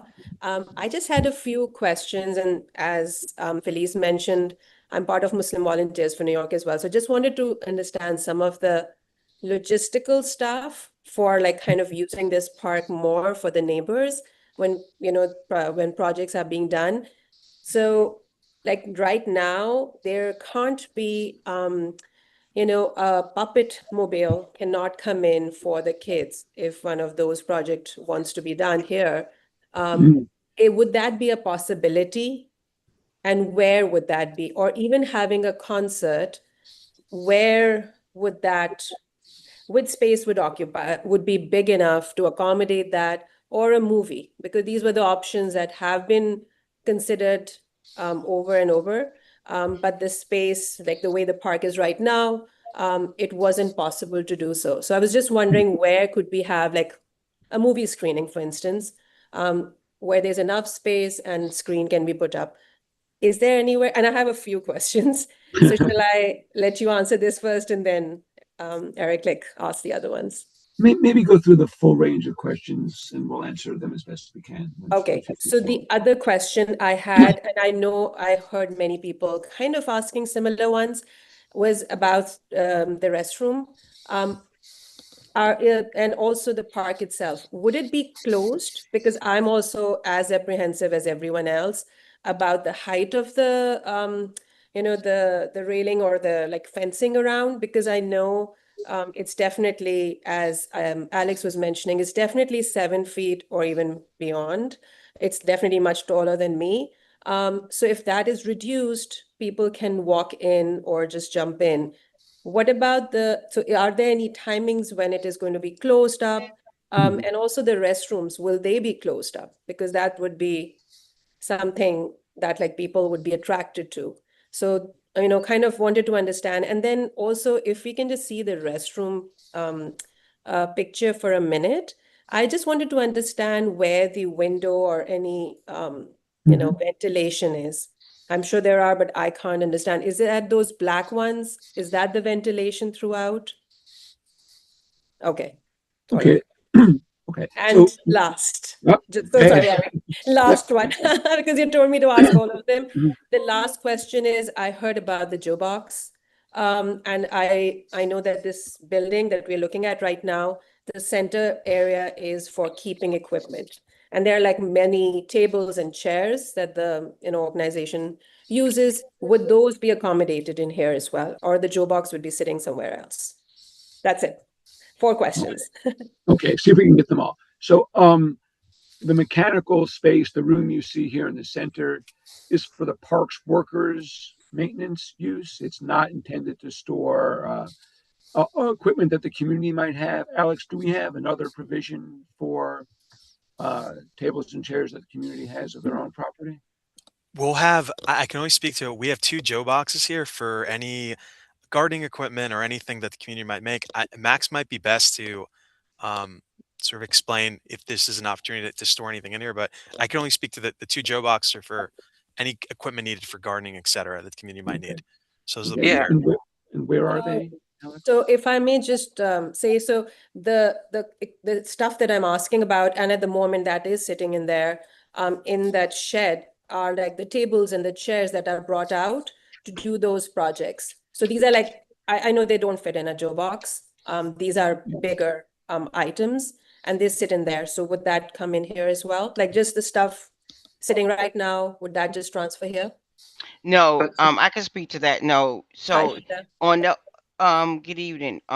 So when you have events, you can request it, and we're bringing on the day of the event.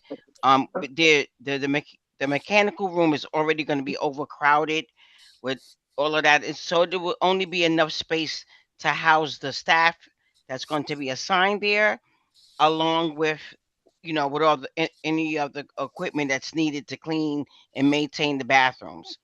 The Joe boxes, like you said, is going to be 2 added, so you can utilize one of them for any other things that can fit inside that Joe box. But as far as like tables and chairs, we just don't have the ability to house that at this site and other sites as well. So sorry, this is Max from Parks again. Can I give you my can I give you my cell phone number? I don't mind saying it out loud. All right, it's 347 899 78 347 899 7820. And please, anyone else listening, please take it down too. It's fine. It's public information anyway. We would love to. I want to talk to you at least about what you currently store in the park and see what we can do. But Sheena's absolutely right. We don't typically take private items like that, so privately owned items and stored inside of our park houses anymore. That's like a new policy. But I would love to understand what you do store in there and see what we can help you with, if that makes sense. Yeah, sure. Let's talk offline. Yeah. Yep. Sure. I'm sorry. Go ahead. I'm sorry. And I can answer to the farmers market that's currently there. They are aware, and they were aware prior to them coming to the site that this was temporary, and because they actually informed me that it was only going to be temporary because they want to go back to their original site. Their site the building is being has a lot of scaffolding, but if their building is not done by the time this project start, I did give them 2 alternative sites that they can go to.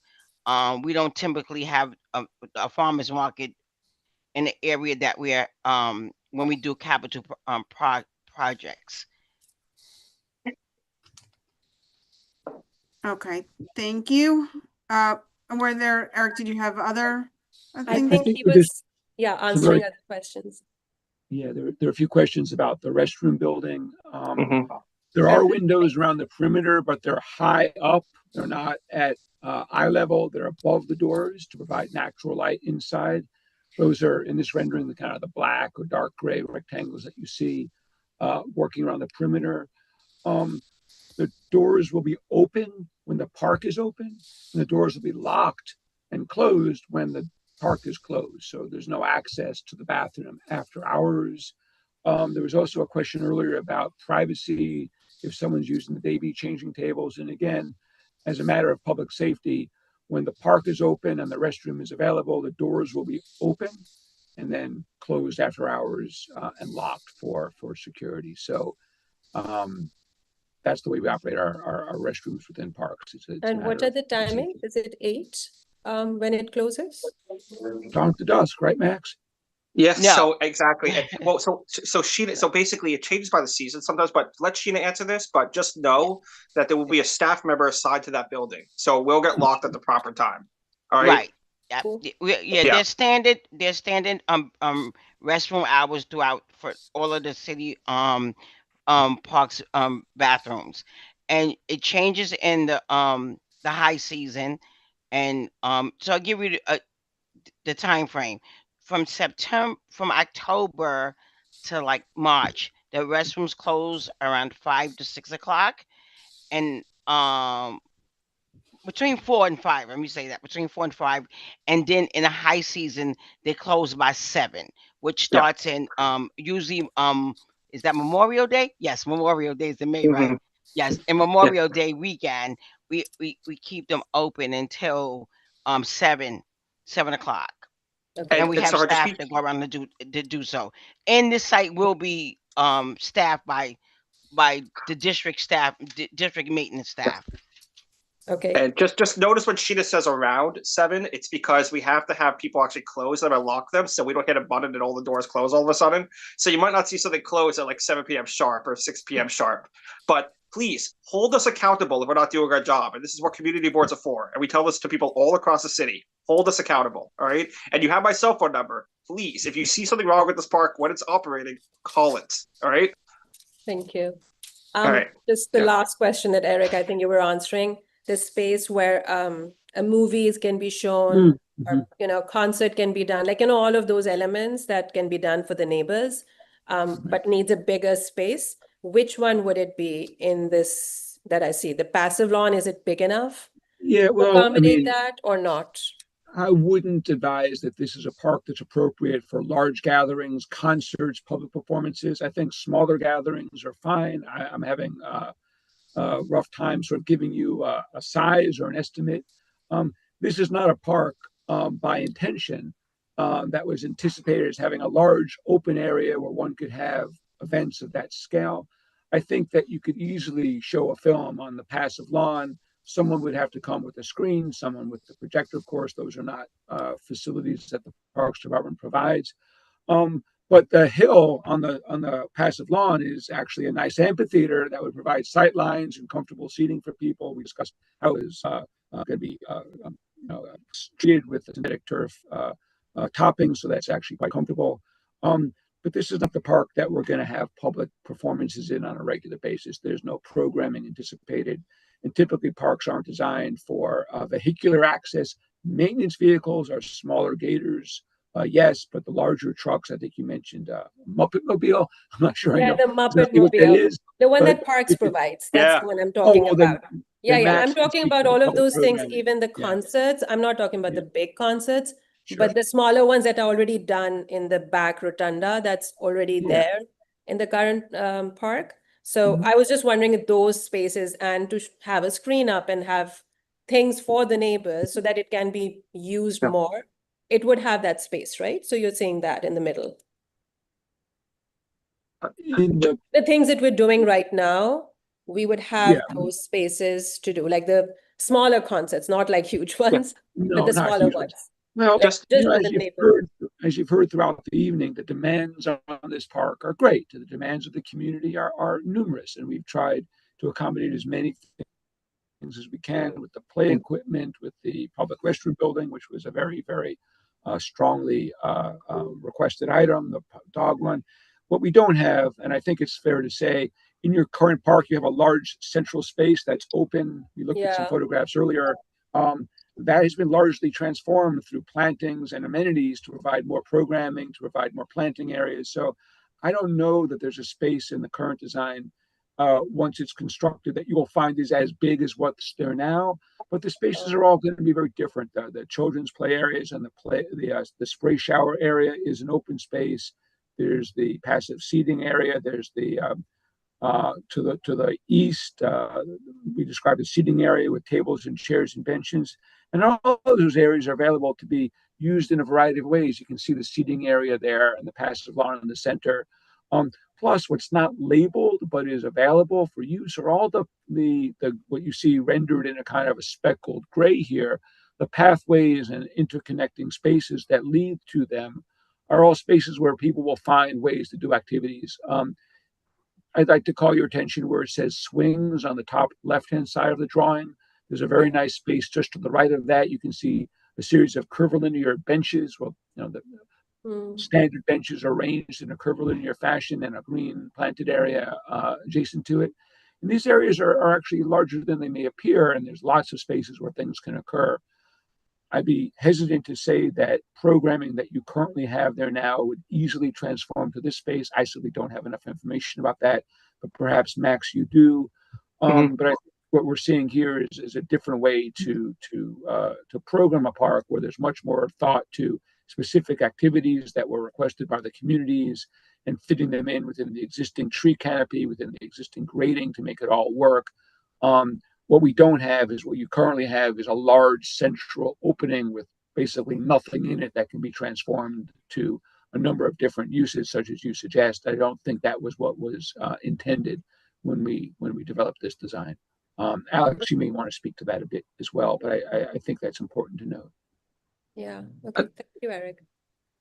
But Sahar, if you want to do an event, Commissioner Borst is absolutely right. But if you do want to do something when it's open, I mean, submit an events permit to us, and we'll take a look at it. All right. And Sure, Sheena, we'll get in yeah, touch. Sheena, yep, we always work yeah, together. So yeah. yep, good. Sounds good. Great. Thank you. Thank you. Thank you. So next up is Barbara Rudder and then Valerie Mason, our board chair. And then I would like to make a resolution after that, Felice. Okay. Thank you. I will add kudos, but I won't take much time. I will just add to it. And I used to be co-chair of this committee. I know how long this work. And I'm just going to say one thing about Rita. I think Rita was instrumental in making sure that 91st Street remained a public space. So we really do thank Rita for many, many reasons for this area. A couple of questions. First of all, Carrie Harris, I think, was our first speaker. I know Carrie, and I did see her plans, and I know how seriously, I think it's a very interesting and good plan, and I didn't even hear any comments about it. So I wonder if you would give some reason. I'll go through all of my questions also, if you would prefer. I have a few. The next is the bathrooms. We're 2026 now, and I think we know that gender identification has been an issue. Why don't we have single stall, and for not only that reason, but single stall bathrooms? And as a mother and grandmother, I remember when my boys were just old enough to be uncomfortable in a woman's room, but I was too nervous to let them go into the bathroom by themselves. If we had the single stalls, it would make it so much easier to do, the single bathrooms. Would you consider that, at least in the future of other parks, to sort of get with the current thinking? Is the next thing. I also am going to say one other thing about bathrooms, that I know I'm an outlier, so please don't get angry at me. But I think that if we don't have bathrooms or we don't have benches, that the homeless population will go away. We have a homeless population. They do go to the bathroom. And I wish there was some way we could keep public bathrooms open for them. I would rather have them use the bathroom rather than use the streets, which is what's happening now. And I mean, closed off so they don't go, people don't go wandering around the park, which sort of leads me to another part. I don't understand. I know that it is the rule that you can't go into the playground areas unaccompanied with a child. And we have so many areas of walking, including the bathrooms.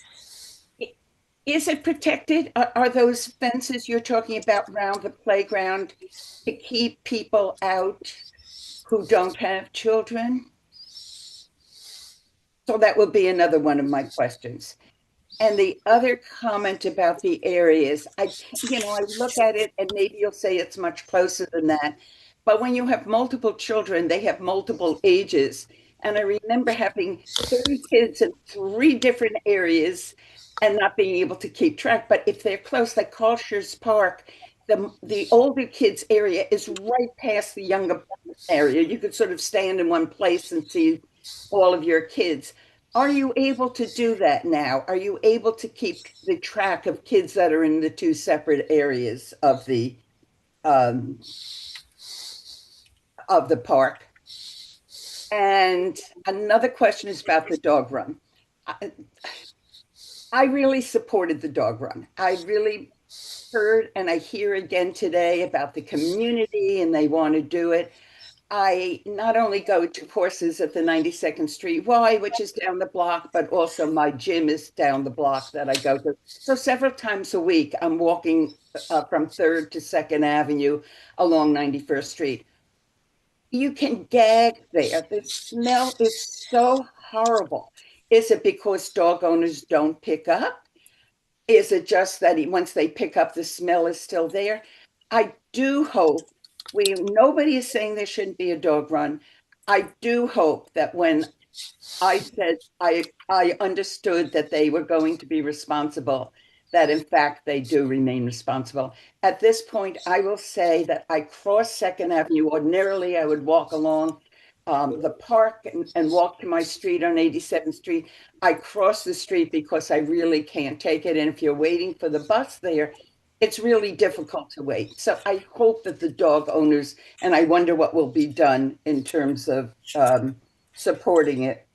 And the one other thing in terms of the street, and I'm surprised that Rita didn't say something about it.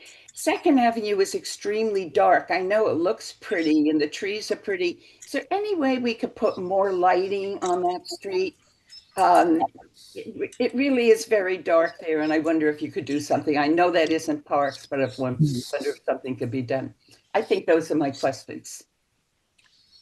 A lot of questions, Barbara. I'll do my best, and I'm sure Alex, you and I can tag team on some of this.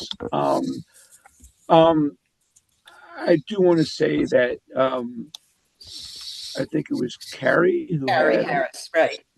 Carrie Harris. I want to say to you, Carrie, and to everyone on the community board here at this meeting, you made a very articulate presentation of your concerns, and I was listening carefully.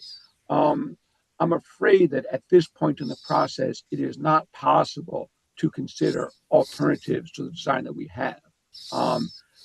We know the project is substantially behind anticipated dates that were initially planned, but we have gotten the job this far. The approval process is extraordinarily arduous and complicated. It may be possible, and many people on the call this evening have mentioned the fence height.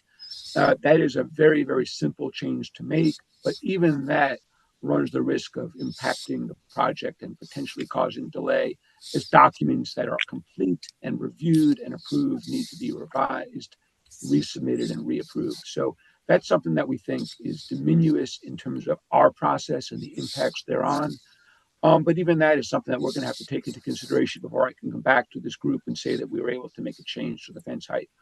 All the other changes, such as relocating the dog run, relocating the toilet room, the PRB, we are not going to be able to make those changes to this project. That is not to say, Carrie, that your points were not well articulated and in many ways, potentially interesting. We would look at those ideas in a new design, be very careful to make sure we're citing things in the best possible location. There are many competing concerns and considerations when laying out anything like this. The dog run is in its location for a number of reasons. I think the location that you were suggesting, which is up where the swings are, would not be a suitable location for that for a number of reasons. The gradient of the slope, the presence of existing trees, and while there is a swing set there that we're proposing to build, I think it would be different if we tried to impose the dog run there. The playground areas, there are two separate areas, one with swings and one with all the equipment for, as you can see labeled here, the 2 to 5 age group and the 5 to 12 age group. Those two playground equipment areas, even though they're separated, each are fenced. The idea is there to provide containment so the kids are not running around and getting away from their parents. The security is another concern there, though, as you know, the fences that surround these areas do not contain locks, and there may be signage that suggests that persons without children are not permitted within. There is little enforcement that we can provide. That's just the way it is. We cannot provide enforcement to that, nor can we enforce who uses which restroom, though we do have signage. And I want to speak to Barbara, your point about unisex or gender neutral toilet rooms. We do build those in certain circumstances. There is a bit of complexity there. again, about security, but certainly about equity. And we have looked at doing that in certain locations where we feel it's both appropriate and manageable. It's not our standard. And I share with you the sense that these amenities serve the public in all of its facets, including homeless and unhoused individuals who do need facilities out of human dignity. We wish we could provide them within parks. Parks is probably not the solution to that problem that we wish it might be, or as big a part of that solution as it otherwise might be. Again, for a number of public safety reasons, for our ability to maintain our parks.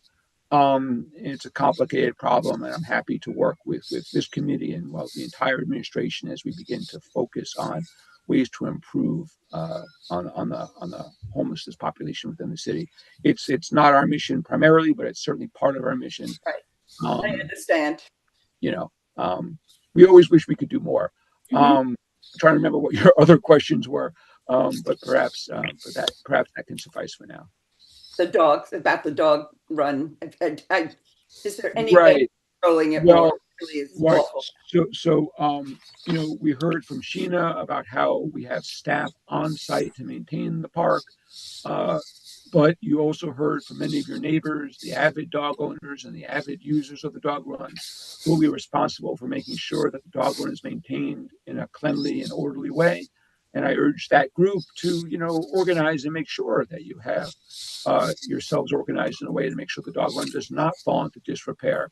The Parks Department will provide maintenance, but as you know, our capabilities are limited, our resources are limited, and I don't know, frankly, I'm being honest, how much time our parks workers will have to, you know, hose down the dog run. But it's up to the individual users, as it is to all of us, to make sure that we take care of our parks, to take care of our public spaces, and clean up after ourselves. Dog owners, parents, everybody. So maybe again we can leave it at that.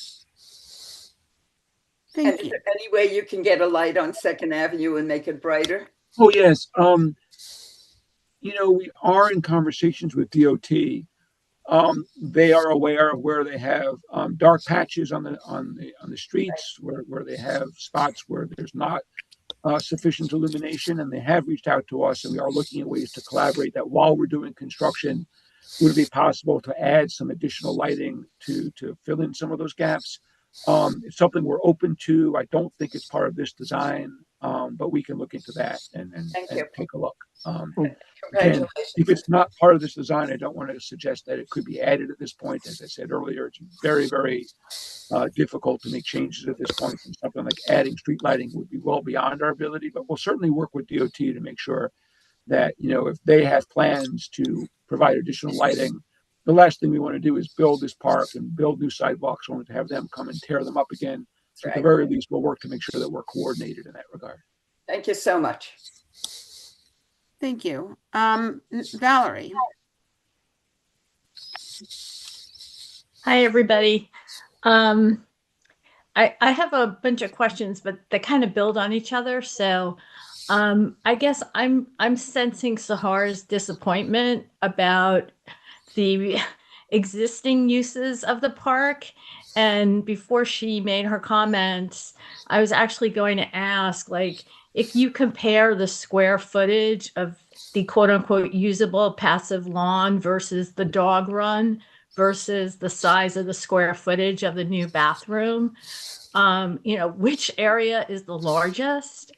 And, you know, what would have been a space that without having to go to get special permits that might have permitted the existing uses to continue?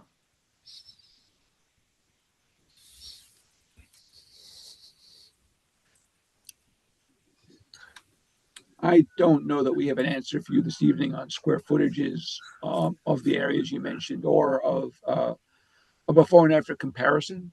We can certainly look at that and come back with some Yeah, of the I mean, information. because I mean, I'm sitting here and listening to this, and you know, it's nice to have. Does passive lawn mean useless lawn? I'm not sure. You're saying that, you know, some of these spaces appear larger than how they're looking on this very complicated floor plan, if you will, for this tiny park. And I appreciate all the work that's gone in to try to give as much use to specialized interests, if you will, as possible. But it does appear that the only thing that older New Yorkers are getting are seating areas. Looking at a bathroom and looking at a passive lawn, I'm just trying to understand how those areas were chosen.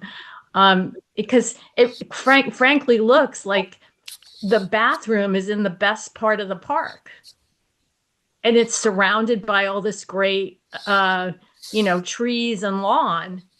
And is that really necessary, or is that just the fact that I thought I heard you say in the beginning that this is sort of like a prefab bathroom that gets the same bathroom in every single park that's produced? You know, I could speak to it. I think I bumped off. Sorry, my computer restarted here at Parks, but I think overall, in terms of square footages, I can't give exact numbers, but in terms of the passive lawn, I think one of the questions was about movies in the park and the passive lawn and how it sort of overall spaces. And I know there's talk of seniors and just overall people.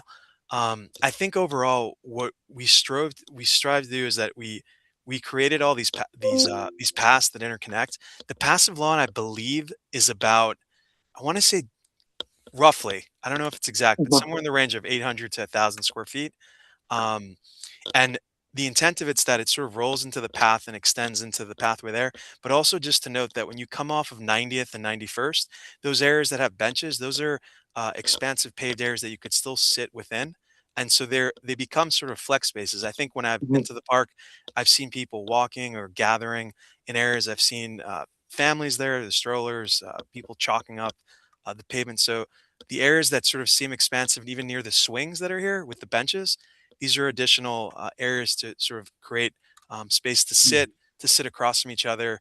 I know we've labeled the seating area down below because it's within the porous paving, but that area has game tables and seating.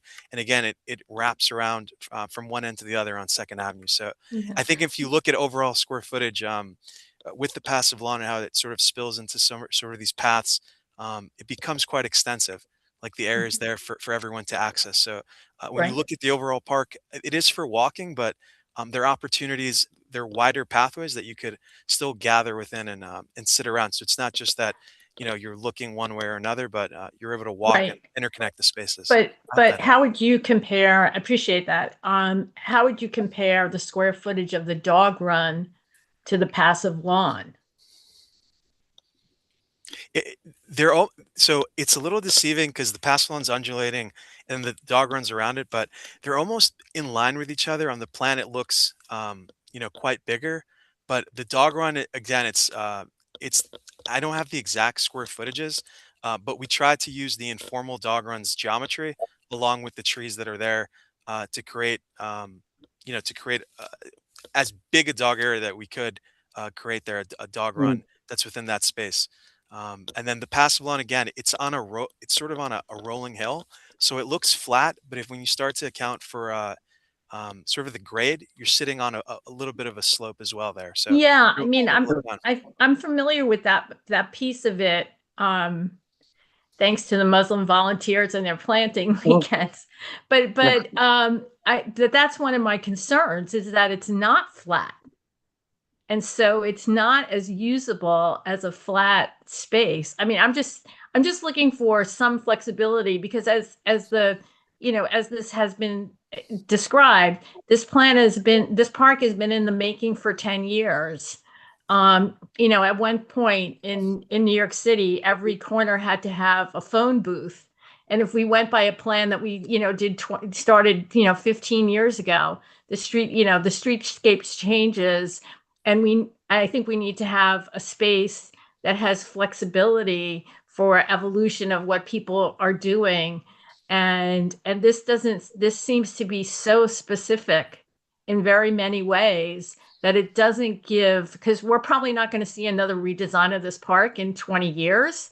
So now that we've waited, 10, 15 years, just trying to have a little bit of what I might characterize as swing space for changes in use over the next 15 years and what we would do. I mean, let me just ask this. Are there like electrical outlets throughout the park? Like if you wanted to have chargers for bikes or, is any of that accounted for here? Like even within the bathroom, off the side of the bathroom, are there places that people can charge their phones? What do we have for current usage? We don't have that in any park.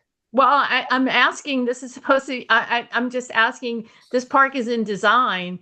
We've got people, parents with kids and swings and playgrounds. Somebody's phone goes out. Is there a kiosk anywhere in the park for charging your phone? And, and if there's an emergency, someone said that vehicles can't get into the park. So how do we get an injured kid who's on these swings out to the street? Valerie, can I help answer this? Yeah, this is Max again. Hey, you have my contact information, by the way. I think you do now. All right. So I'll give out my cell phone again. It's 347-899-7820.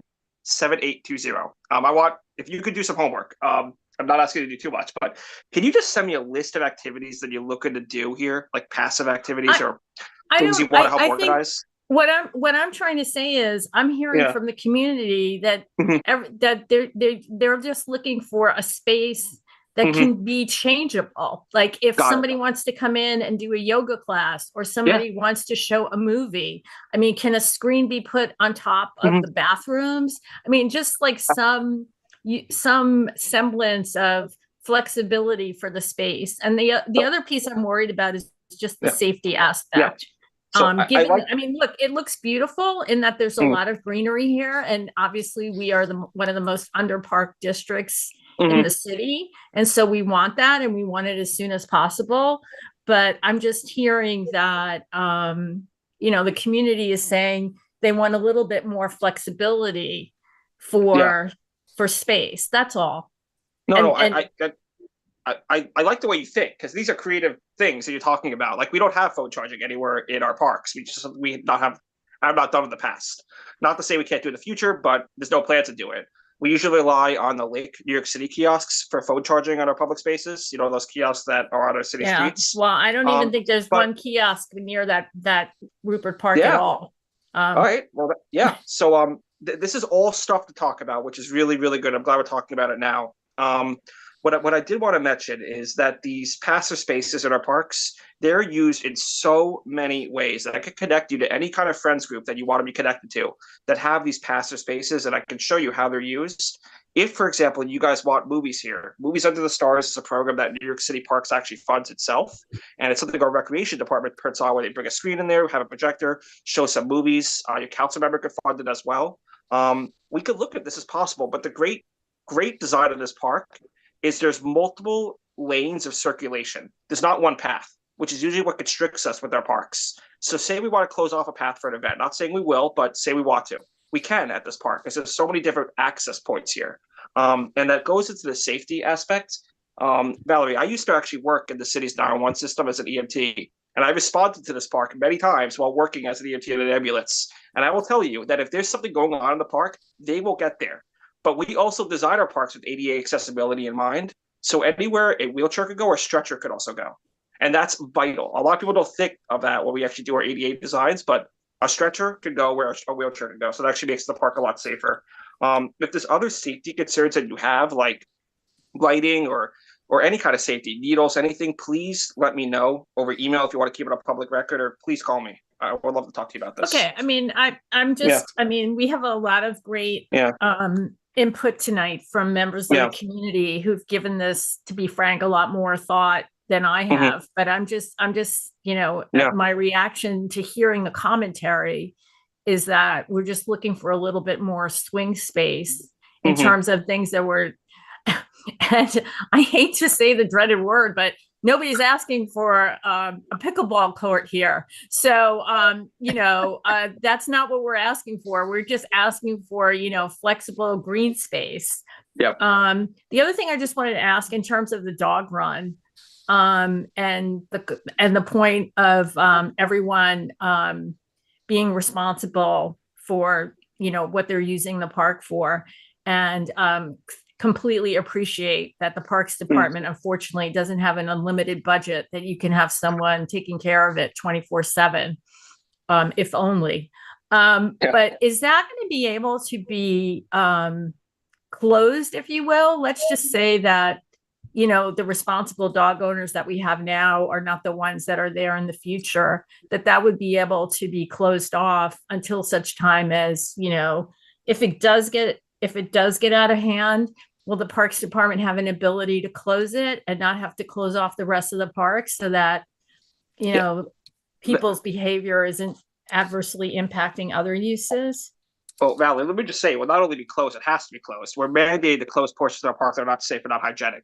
That being said, we don't want to close pieces of parkland. So we will do anything in our power to keep parkland open as much as possible. So if that group needs support, we can help give them that support to help maintain this dog run. We don't want to see any part of our park closed. But if it has to be closed, we can close this, especially because there's a fence around it. Makes it easy to. Okay. Yep. And then last question, somebody mentioned synthetic lawn near the passive lawn. Is that the same synthetic lawn that's on the dog run, or is that a different kind of synthetic? Alex? The dog run's specific for the dog run's specially designed for the synthetic turf, and the dog run's specially designed for it. And the passive lawn? The passive lawn has its own unique synthetic lawn as well, synthetic turf. It's more robust. It kind of mimics a natural lawn. Mm-hmm. And can you just, again, the timeline on the bathroom being done, that's a different project than the park itself, right? Yeah, the bathroom construction will start after the completion of the park. And you can see on the left-hand side, construction for the park. We anticipate a start this summer, completion next summer, 2027. The PRB, Public Restroom Building, will start construction fall of 2027, complete 18 months later, spring of 2029. And the park will be open during the construction period for the PRB. Yeah. I just want to ask Judy and Felice, like didn't we have this like a problem with that when John Jay was being remodeled? Well, can I actually speak to that? I don't think you can compare this to John Jay. Totally different situation, Valerie. And why is that? So, first place, this piece of land was not built as a park to begin with. And you have this downhill slope, which they've been talking about all night. And now they're finally trying, with readers pushing and getting money, to make it into a real park.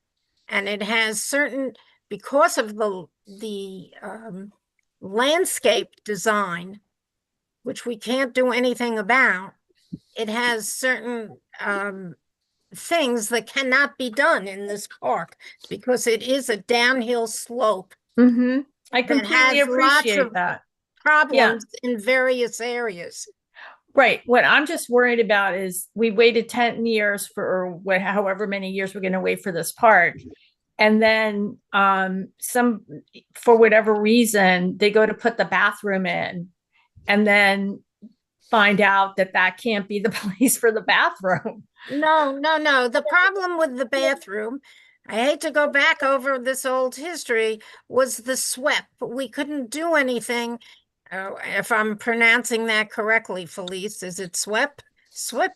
Right. It was two different agency projects. Right. And it was the DEP, and it was 2.5, 3 years before that was resolved, which stopped the park project and also delayed the DEP was, the DDC was actually supposed to be building this park house, the restrooms. And because of the delay, it went back to the Parks Department. So they had to start all over again. I mean, this park has a tremendously long history of Yeah, I know, but problems. I again, I just worry that somebody goes in there to put this bathroom in after we've waited for this park, and then they find out that it can't go in that location. And That's already part of the design and planning. Yeah. And the reason it was the bathroom was delayed was because it was two different agencies doing it, and the timing ended up not working because this was delayed because of the SWIP. Okay. Okay. And that's different than what happened at John Jay. Totally. Okay. That was really my question to you all. I just see this where this bathroom is, and it just seems, I don't know. It seems like it's not in the best place it could be, but if that's the only place it can be, I mean, it seems like that's a lot of good open space or possible open space. You did make a very good point, though, Valerie, and I don't know if they could do it. They certainly could put a movie screen on top of it, and then you have all that seating and cement where people could actually sit in the walk and on the benches and watch a movie there. Well, we have everybody in the world now has Max's phone number.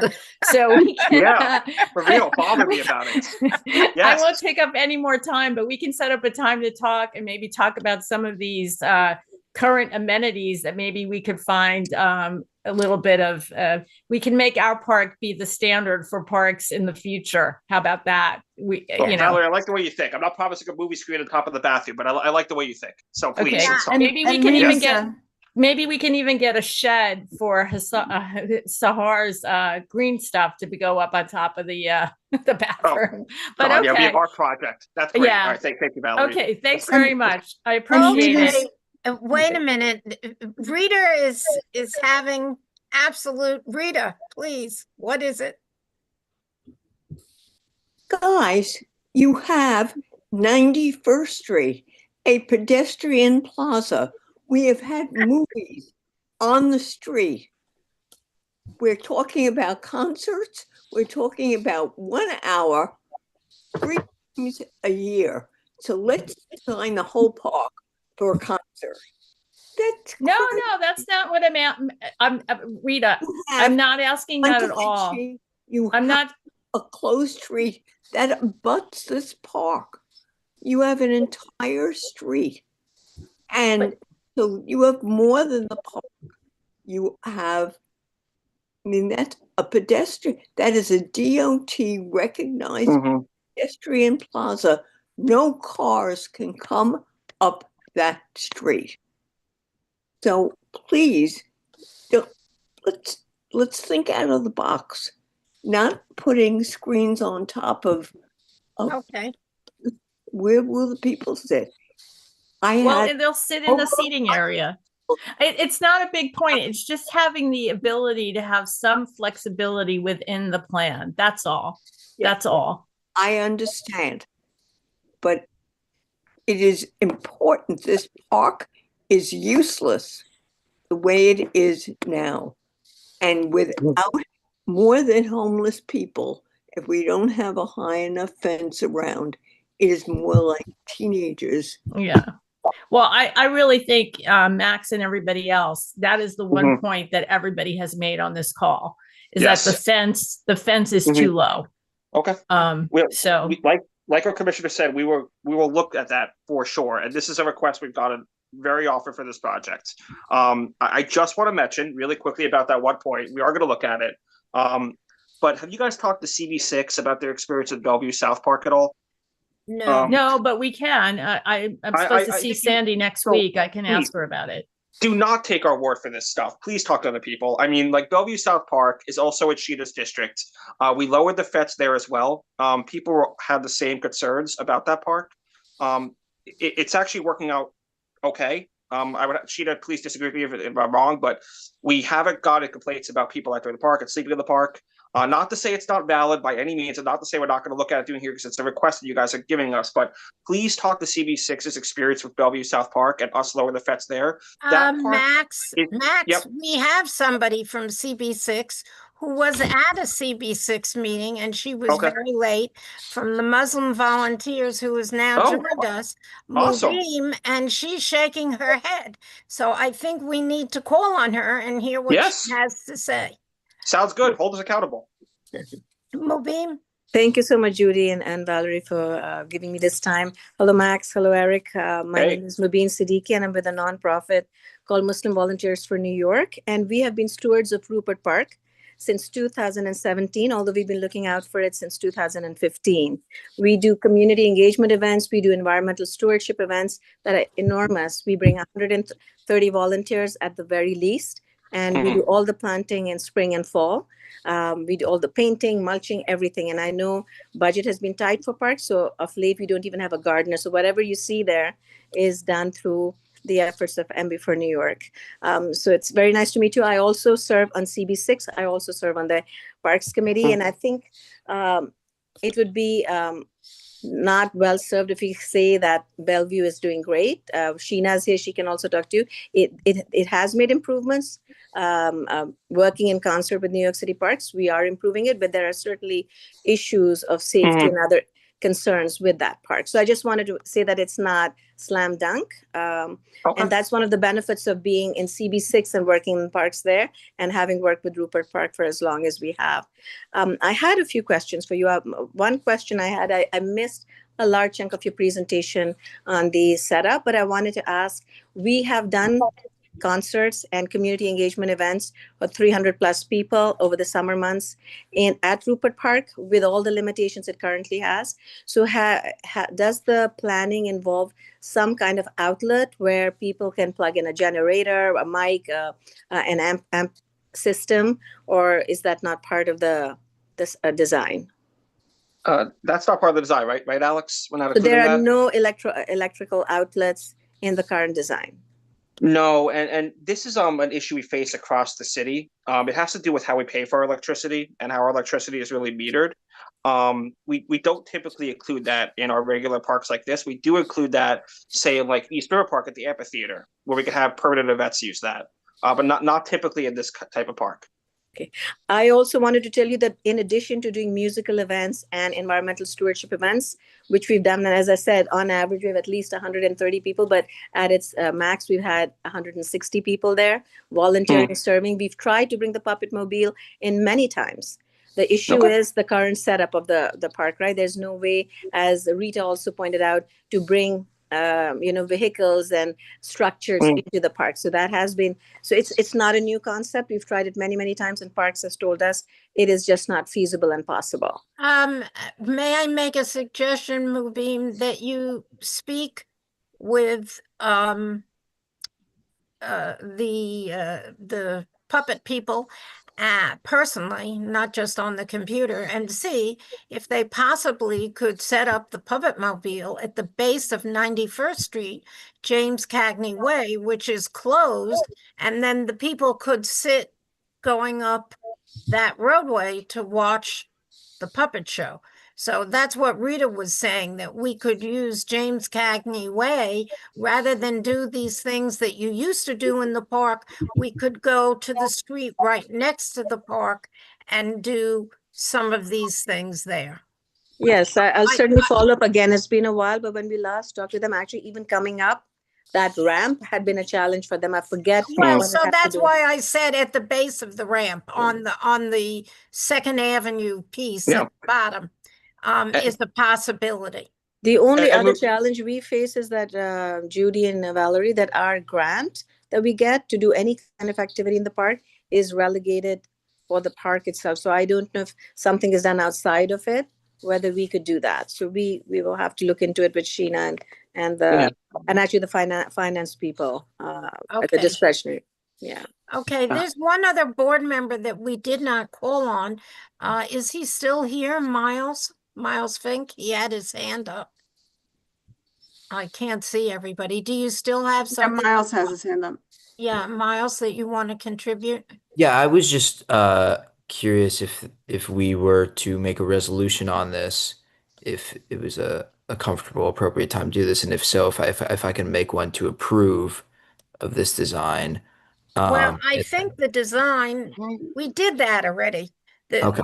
We've already approved this plan. No, I don't want. However, you're right about a resolution, which I said He's early on.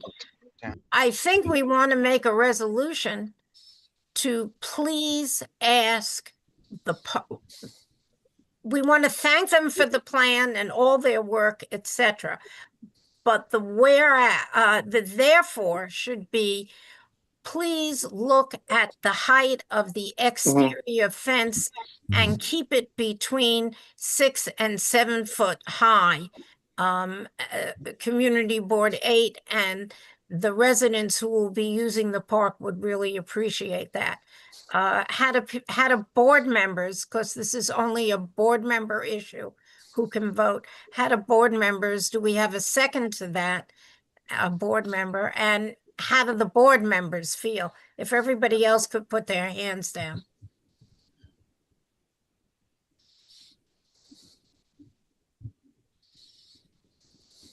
Any comments from any of the board members? Well, I'll second that, and then also I think based off the conversation, maybe another whereas in regards to open space and or room for event and programming. I think that in addition to the fencing were kind of the two main things. Yeah, but I have to tell you though, Miles, right now, they've made it very clear. The Yeah. layout for the park is the layout for the park that they've been working on for many years, and they're not going to make a major change. Oh no, yeah, I wasn't. I also know from looking at the plan that once this thing is built and you see the concrete pathways and the seating, there probably is going to be more room to do maybe a movie or a musical, whatever. I don't know how they handle the microphone and the electrical part of it. That would be something that we'd have to work out. But maybe that's something, is the electrical part, Alex, something that Parks Department could look at in the restroom? Judy, if you're gonna do movies under the stars or like an official program with parks, don't worry about the electrical. We will hook that up from the restroom building. Okay, well, so then, Or we will bring a generator, and do not worry about that. so Yeah. then that's not a problem. And No, I not think, at all. and I think what we're going to find, looking at this plan, is that there's going to be more room in this park than we think there's going to be to do events. Sahar? Thank you, Judy. So I mean, Max just said that they can bring something, but Max, I'm a board member of CB8 as well. So kind of like, yeah, sitting in two places. Nice. So I was just wondering, can we put that as in the whereas or like part of our resolution that the electrical part, Max, would that be okay? Adding like Miles No, added. we can put in there that for park musical events, or Max, you'll help me with the wording, events, sure. that they will provide the electric. Yeah. Like, You- I'm just wondering if it's going under, is it possible with a minor change to bring it all the way in? Because sometimes, generators are brought from outside. They're not available with Parks Department. They might be used somewhere else, or they're not available. So No, when you make a reservation, like let's say for the Puppet Mobile, because I know I've done it in my park. Exactly. They bring everything they need to bring, or if we're doing a music event, Parks Department brings everything they need to bring to do that event. You don't have But to I'm worry just saying, about if that. any agencies are doing independently through the grants that they're receiving, so that if we can just have that electric, like one space where things can be, like, if there's a generator, is there a mic, that things can be put in? Is there a possibility, and can we put that as part of our resolution so that we're putting that request in? Alex, is that a possibility? I'm going to defer in terms of electric. I'm going to defer to I'll defer to main. It's because if it's part of the PRB, I I personally can't say. Okay, so that's something you have to look into. Yeah. Okay. But can we put it as part of our resolution? Well, And why don't you look into that, and perhaps we'll be in contact maybe tomorrow via email. I have your email, and you could let me know. You're asking, just so I have this correct, is that you're saying to have a dedicated service just for electric for the park, aside from what Max is saying, like a generator? Yeah, I mean, I Or, can't Yes. believe that you're going to build that park house and there's going to be no electrical outlets inside the center room Well, where the work is there, gonna be. there certainly are, Judy. There certainly are. The question is whether those outlets can be made available to the public. And I think, Max, the point you were making earlier is that the way that the city buys and meters electricity, the Parks Department does not provide electrical service for public use. We have we have electrical service inside the building. We charge, the equipment the maintenance workers use, Sheena's team, electric leaf blowers and the like. So there's certainly power available. I think Max offered that if there are sanctioned events in the park and we need to provide power, parks will make arrangements for power to be made accessible.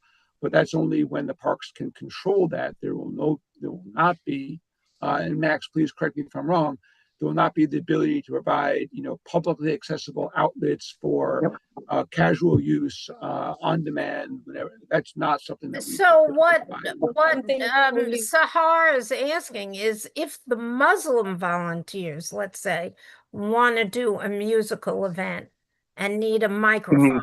Exactly. And Eric, just to kind of And that's not the Parks Department. They're a 501c3 that looks after the park that we appreciate. You're saying that they can't plug in a microphone into the electric power from the new restrooms. And Eric just wanted to, add to that what Judy mentioned, that the organization works with Sheena's department and Partnership for Parks. So it's done in conjunction with the Parks Department and Partnership for Parks. So I'm just saying that, like, just having that facility, not making it available to the public in general, but just for the, any group that is working with parks and Partnership for Parks to be able to have that space and have multi-use for that. So we were just wondering if it can be extended in some way, which only parks can open for the group. Sahar, let's talk about the exact types of events, but typically when you do like a microphone, you might know this, you got to get an amplified sound permit. So that's a whole other permit you have to get through the NYPD. But people usually bring generators in for that, or we sometimes allow the park building to be used, but we don't do that because it's a very democratic place, parks, right? And we pay our electricity to DCAS, that pays the electricity to Con Ed, and private citizens cannot use that electricity because it's not for everyone. And I know that sounds weird, but that's how we think of it. So people actually pay us a fee to use electricity. If you're paying us an event fee, like a permit fee, there's a little bit of leeway with that. So let's talk about that. Exactly what you try to use. Yeah. I'm just asking because we can put that in the resolution as part of it or not, because I'm just going to add. I don't think the it's permits are taken, but okay. Yeah, let's I think, Sahar, you and Max can talk this out, and it sounds like you've done this before already, and you're already paying the fee. So it doesn't sound like there would be a problem for your group to do what you want to do. Yeah, and I think Sheena can speak on it because she knows that we get the permits as well from parks, and pay for that, and also the sound permit. So all of that is done, and it's done under the supervision of Sheena. But So I just want to say we don't typically do outlets for many reasons in parks, like outside the building. Chief among them is we have usually encampments by those outlets. People plug in fridges and other stuff in those outlets. A lot of the activity can happen. So there's a lot of stuff that goes into this whole thought process of why we don't have outlets. I know it sounds fantastic, like you just charge your phone, but it's not that simple sometimes. Yeah. So, but it's not charging impossible the phone. for you to do your event. No, absolutely.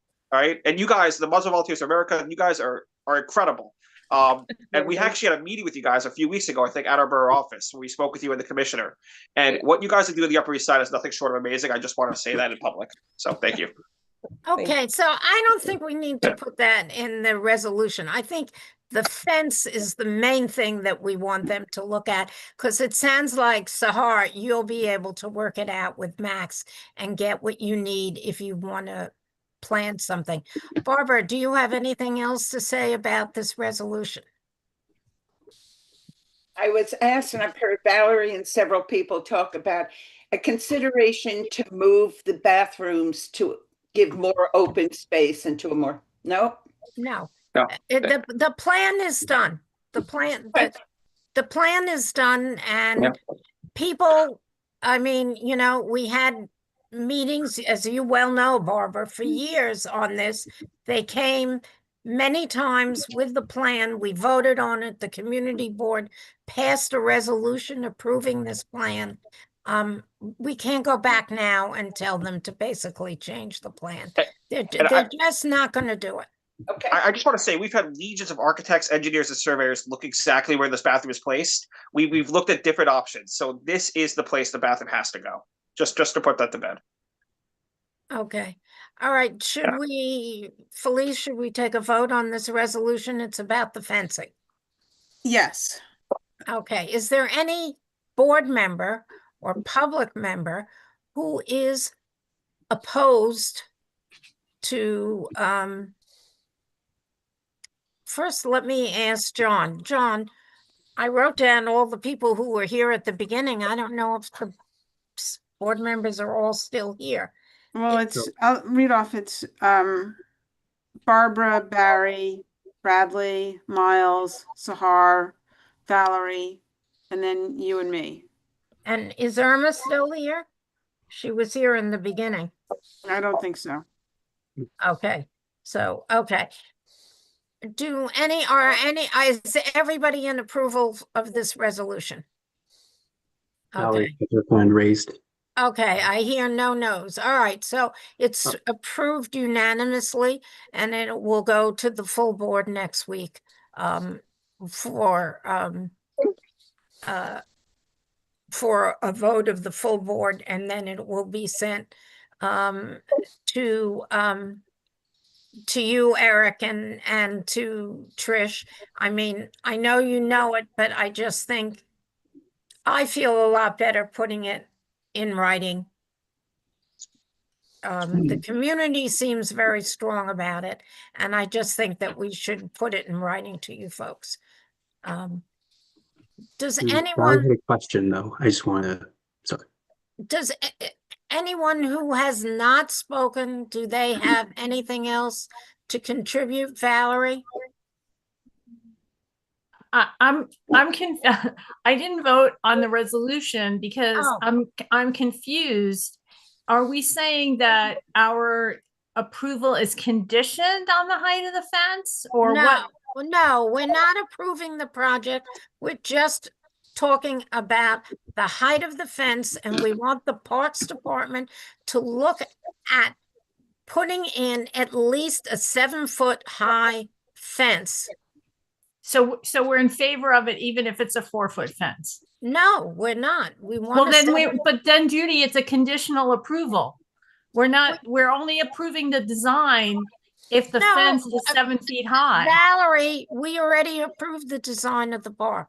We are now going back and saying that, because I don't think they told us on the initial design that there was going to be a 4-foot fence, or all of these comments would have come up from the public about the 4-foot fence at the time. We would have So said, are there two resolutions? Are you saying that the no, fence there's is only part of the one design? resolution. The layout of the park has been approved. What we're saying now is they told us they were going to drop the exterior fence to 4 feet, and we wanted to remain at 7 feet. So the resolution is only about the fence. That's all. And so what's the resolution then? That we recommend the Parks Department review their plan to put in a 7-foot high fence or words to that effect. Felice does much better on the wording than I do. Okay, I don't see how we're separating the fence out from the design. The design was already approved. We approved that years ago. But it's all part of. Do we need a resolution? Well, that's what I'm. We did a resolution on the design before. We already have a resolution approving this design layout. The layout has not changed from the last time they presented to us. The only difference is that the Parks Department is now doing the restroom instead of the DDC. But the restroom was always in the same location it's in now. So the only thing that we found out tonight that was different was that they wanted to take the fence that exists now and bring it down to 4 feet. And we're saying we want you to keep it at 7 feet. Okay, so that's the resolution, to keep the fence at 7 feet. Correct. Okay. All right. Well, then I can vote yes on that, but that was unclear to me. I thought we were... It's okay. It's okay. You weren't, I don't think you were here for the whole meeting, so. Yes, I was. You were? Okay. Yes. Judy, I apologize if I'm not, I don't know if it's okay for me to speak since I don't want to interrupt the board, but I know that we did show in the approved design, we did show the fence diagram with the 4 feet perimeter fence. I just wanted to note that it was part of the well, I have to go back and look at our resolution. We did comment on the height of the fence then. Did we comment on the height of the fence? Yes. Yeah. Okay, well then I don't think we can pass another resolution on the same thing again. I think we most certainly can, because this project has been around for 10 years. And I don't know when the last resolution we decided on the design or whatever, but if the Parks Department has the right to change the design, we certainly have the right to change our mind on what's presented. Okay, so, well, we'll word it that we would like to reinforce our comment in the prior resolution that we'd like at least a 7-foot fence or whatever we said. Felice and I will go back and look at the prior resolution. Yeah. Okay. And maybe it's not a resolution. Maybe it'll end up, Valerie, being a letter that we send to Parks. Okay, that's fine. Either way. All right. Thank you. Okay. Thank you. All right. But I mean, enough people from the public spoke about the height of the fence, and it is important to them. And the homeless problem in this area is a real problem. Okay. I guess we've kind of finished with Rupert. But Eric, can I ask you briefly so we don't forget? I know this was your issue, Judy, and I know we mentioned it to Tricia at the beginning, but Tramway Park. Oh, yes, that'll be in the minutes. Yes, Eric, you weren't here when I started off, right? Speaking about Tramway, I had said to Tricia that we did a 197A plan in 2006. It was approved by the city council, and Tramway Park was the first park, and it's still not complete, and you have $2 million, and we want to know why or when or how, if you can put in the water feature in that park so that the park will be complete. And Trish said she'd get back to us on it. So I'm just bringing you up to date on what happened before you joined the meeting. Thank you, Judy. I'll circle back with her tomorrow and okay, prepare a great. response. Max, you'll be on there as well. Okay. Okay, so are we ready to hear? I don't know if Robert's still here, but I know Sheena's still here. Sheena, do you have any news for us? Hold on. Well, I got this. I don't want to keep everybody. Just to let everybody know, Moch Fest is this Saturday and Sunday at Carl Schultz on 86th Street, and just bring the trees down, and we have some treats, some hot chocolate, and some little bars.